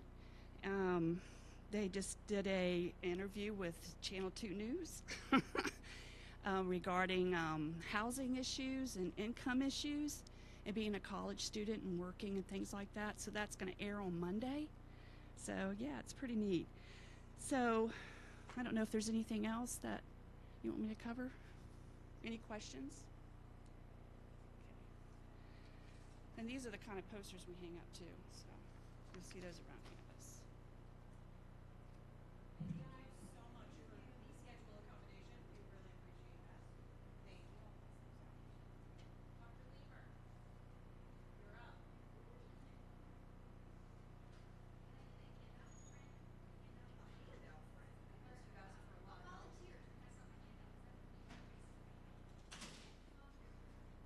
Now for our final presenter of the day. We're going to end a little early due to, the things. A woman who needs no introduction, who will be crutching up here very shortly. Here she comes. Dr. formerly Shamara, Dr. Catherine Limer. Good job.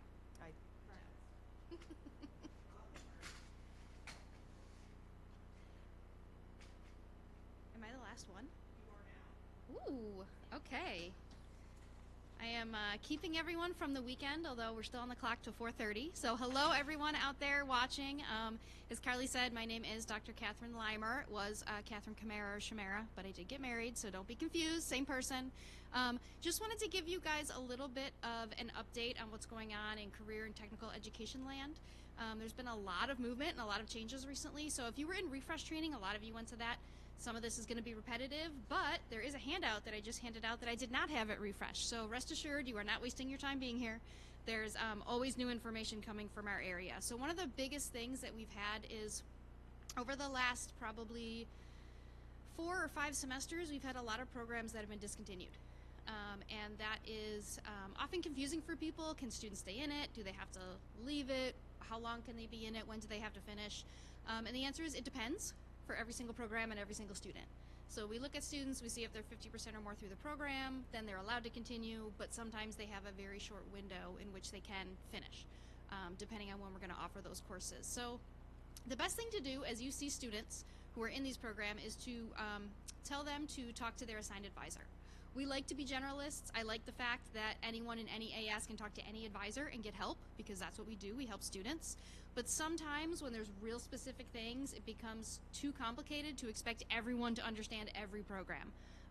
Between AS, CCERTs, and vocational, there's probably like 200 different programs. I don't expect all of you. I don't even know all the details on all of them, so I always have to look things up, contact the right people. So if you run into any of those things, the assigned advisor for the student is always your first go-to. If for some reason you can't get a hold of them, or the position is vacant, as we've had, or something, you can always contact me. I do work with all of these different programs, supervise the career program advisors, the 8, I guess, traditional career program advisors. We have some honorary career program advisors, like we have Tiffany in the room right here, and we have Josh over at Oviedo. Hi, Josh. He helps us out with some of the AS programs over there. Carly does ChemTech AS. The list is going to grow as our programs grow, but our staffing doesn't grow. Always feel free to contact me if there's any questions. I know Michelle Hutto was here yesterday talking about the vocational areas and the air conditioning, refrigeration, the welding, and the plumbing. Those have previously been on this kind of career and technical education program contacts guide. Those have been listed under Carew Bryant for many, many years, mostly because they fell under Cheryl Nodal's area of engineering, design, and construction. But realistically, Cheryl Nodal had very little to do with those areas, and Carew really doesn't really work with them at all either. So I've moved that on this new one, which will be available for everyone. This is as of spring 2020, and it's constantly evolving as we add new programs and remove other programs. But on the very back page, you'll notice there is a workforce education vocational trades. So that lists Michelle Hutto and Frank Ramos, who are the apprenticeship coordinators, and Dougie Taylor, who is the interim workforce director who is over them. Hopefully that helps us kind of understand who does what, because with them being under Carew, it was a little confusing. She still gets a lot of phone calls for these programs, and she doesn't really work with them. So she's not really the best contact for that. So what I've done is handed out a discontinued career and technical education program, so you can see what's being discontinued. Some are hot off the presses as of NS Tech AS, so Network Systems Technology AS, is going to be discontinued as of fall, but there will be a track in the IST track that will encompass those students. And Arlene Gonzalez, the career program advisor for that, is going to be working very closely along with myself and the program manager to identify who these students are, make sure that they're contacted, make sure there's 3C notes in their account, so if you run into any of these students, you know what to tell them as well. If they're supposed to continue or if they need to change, and Arlene would be the best point of contact for if a student needs to make that decision as to what they're doing. And I know Adam brought that up when he was here too, that they're streamlining their programs. So all of the kind of AS updates that you've heard, Nana came and talked about her early childhood and how they're closing, they kind of all get encompassed with the CPAs and all the AS programs. So again, I am your main point of contact for any of those things. If for some reason you can't get a hold of the CPA or the program manager, you just don't know where to start. You can always talk to me. I don't always know the answer, but I will find out the answer and try to figure it out. Is there any questions? Are there any questions? To be grammatically correct, are there any questions about any? I know I get a lot of questions from college-wide just about AS programs because they are different than the AA, and a lot of advisors specialize in the AA. But even the AS, they're all different from each other. So even like it's just there's just so many differences. A lot of times, just running the degree audit and reading online. The website's always helpful. That's my first round of defense when I'm trying to figure out the answer to some of these questions. So I know I normally talk a lot. I know Carly's shocked right now. Catherine's done talking. I was only planning on just giving just a few updates. Just wanted to hand out this updated list. There's a lot of things crossed off that have been discontinued or will be in the next semester or two. I think that's one of the biggest challenges at this college is there's so many people and we don't all know what's been discontinued because you don't all go to curriculum meetings. And we have to disseminate that information to you in a quicker manner, a more clear manner, because we get a lot of students that come to us thinking that they can enroll in a program and it's been gone for a year, but they're getting that communication. So one of my goals is to try to increase that communication with you all, make sure that you know what we have, what we don't, because we've had students go through the whole process and be here for 2 weeks only to get to the advisor finally and find out that that no longer exists. So if you have any questions about a program, if anything's weird, just reach out to the assigned advisor or myself, as these programs are constantly evolving. Any questions from the audience out there? Anyone want to text someone? No? All right. Well, thank you very much for everyone out there. And yes, to say one more hour before the weekend. So I guess thank you all so much. I want to give a big shout out to Carly Walkover and Tiffany Mobeck and Rosa Alvarez. And is anyone else on the committee? Because me and Andrea, but you three, you guys did a lot of the work. And they've done a great job coming here, introducing the presenters, keeping us on track, taking notes. This will all be out next week. We'll have this out for everyone, all the notes, all the handouts, everything. I know everyone couldn't be here. It's too much for everyone to be here all the time, so we're going to get all that information to you. And thank you so much. I guess that's it. Interaction is over. Drop the mic.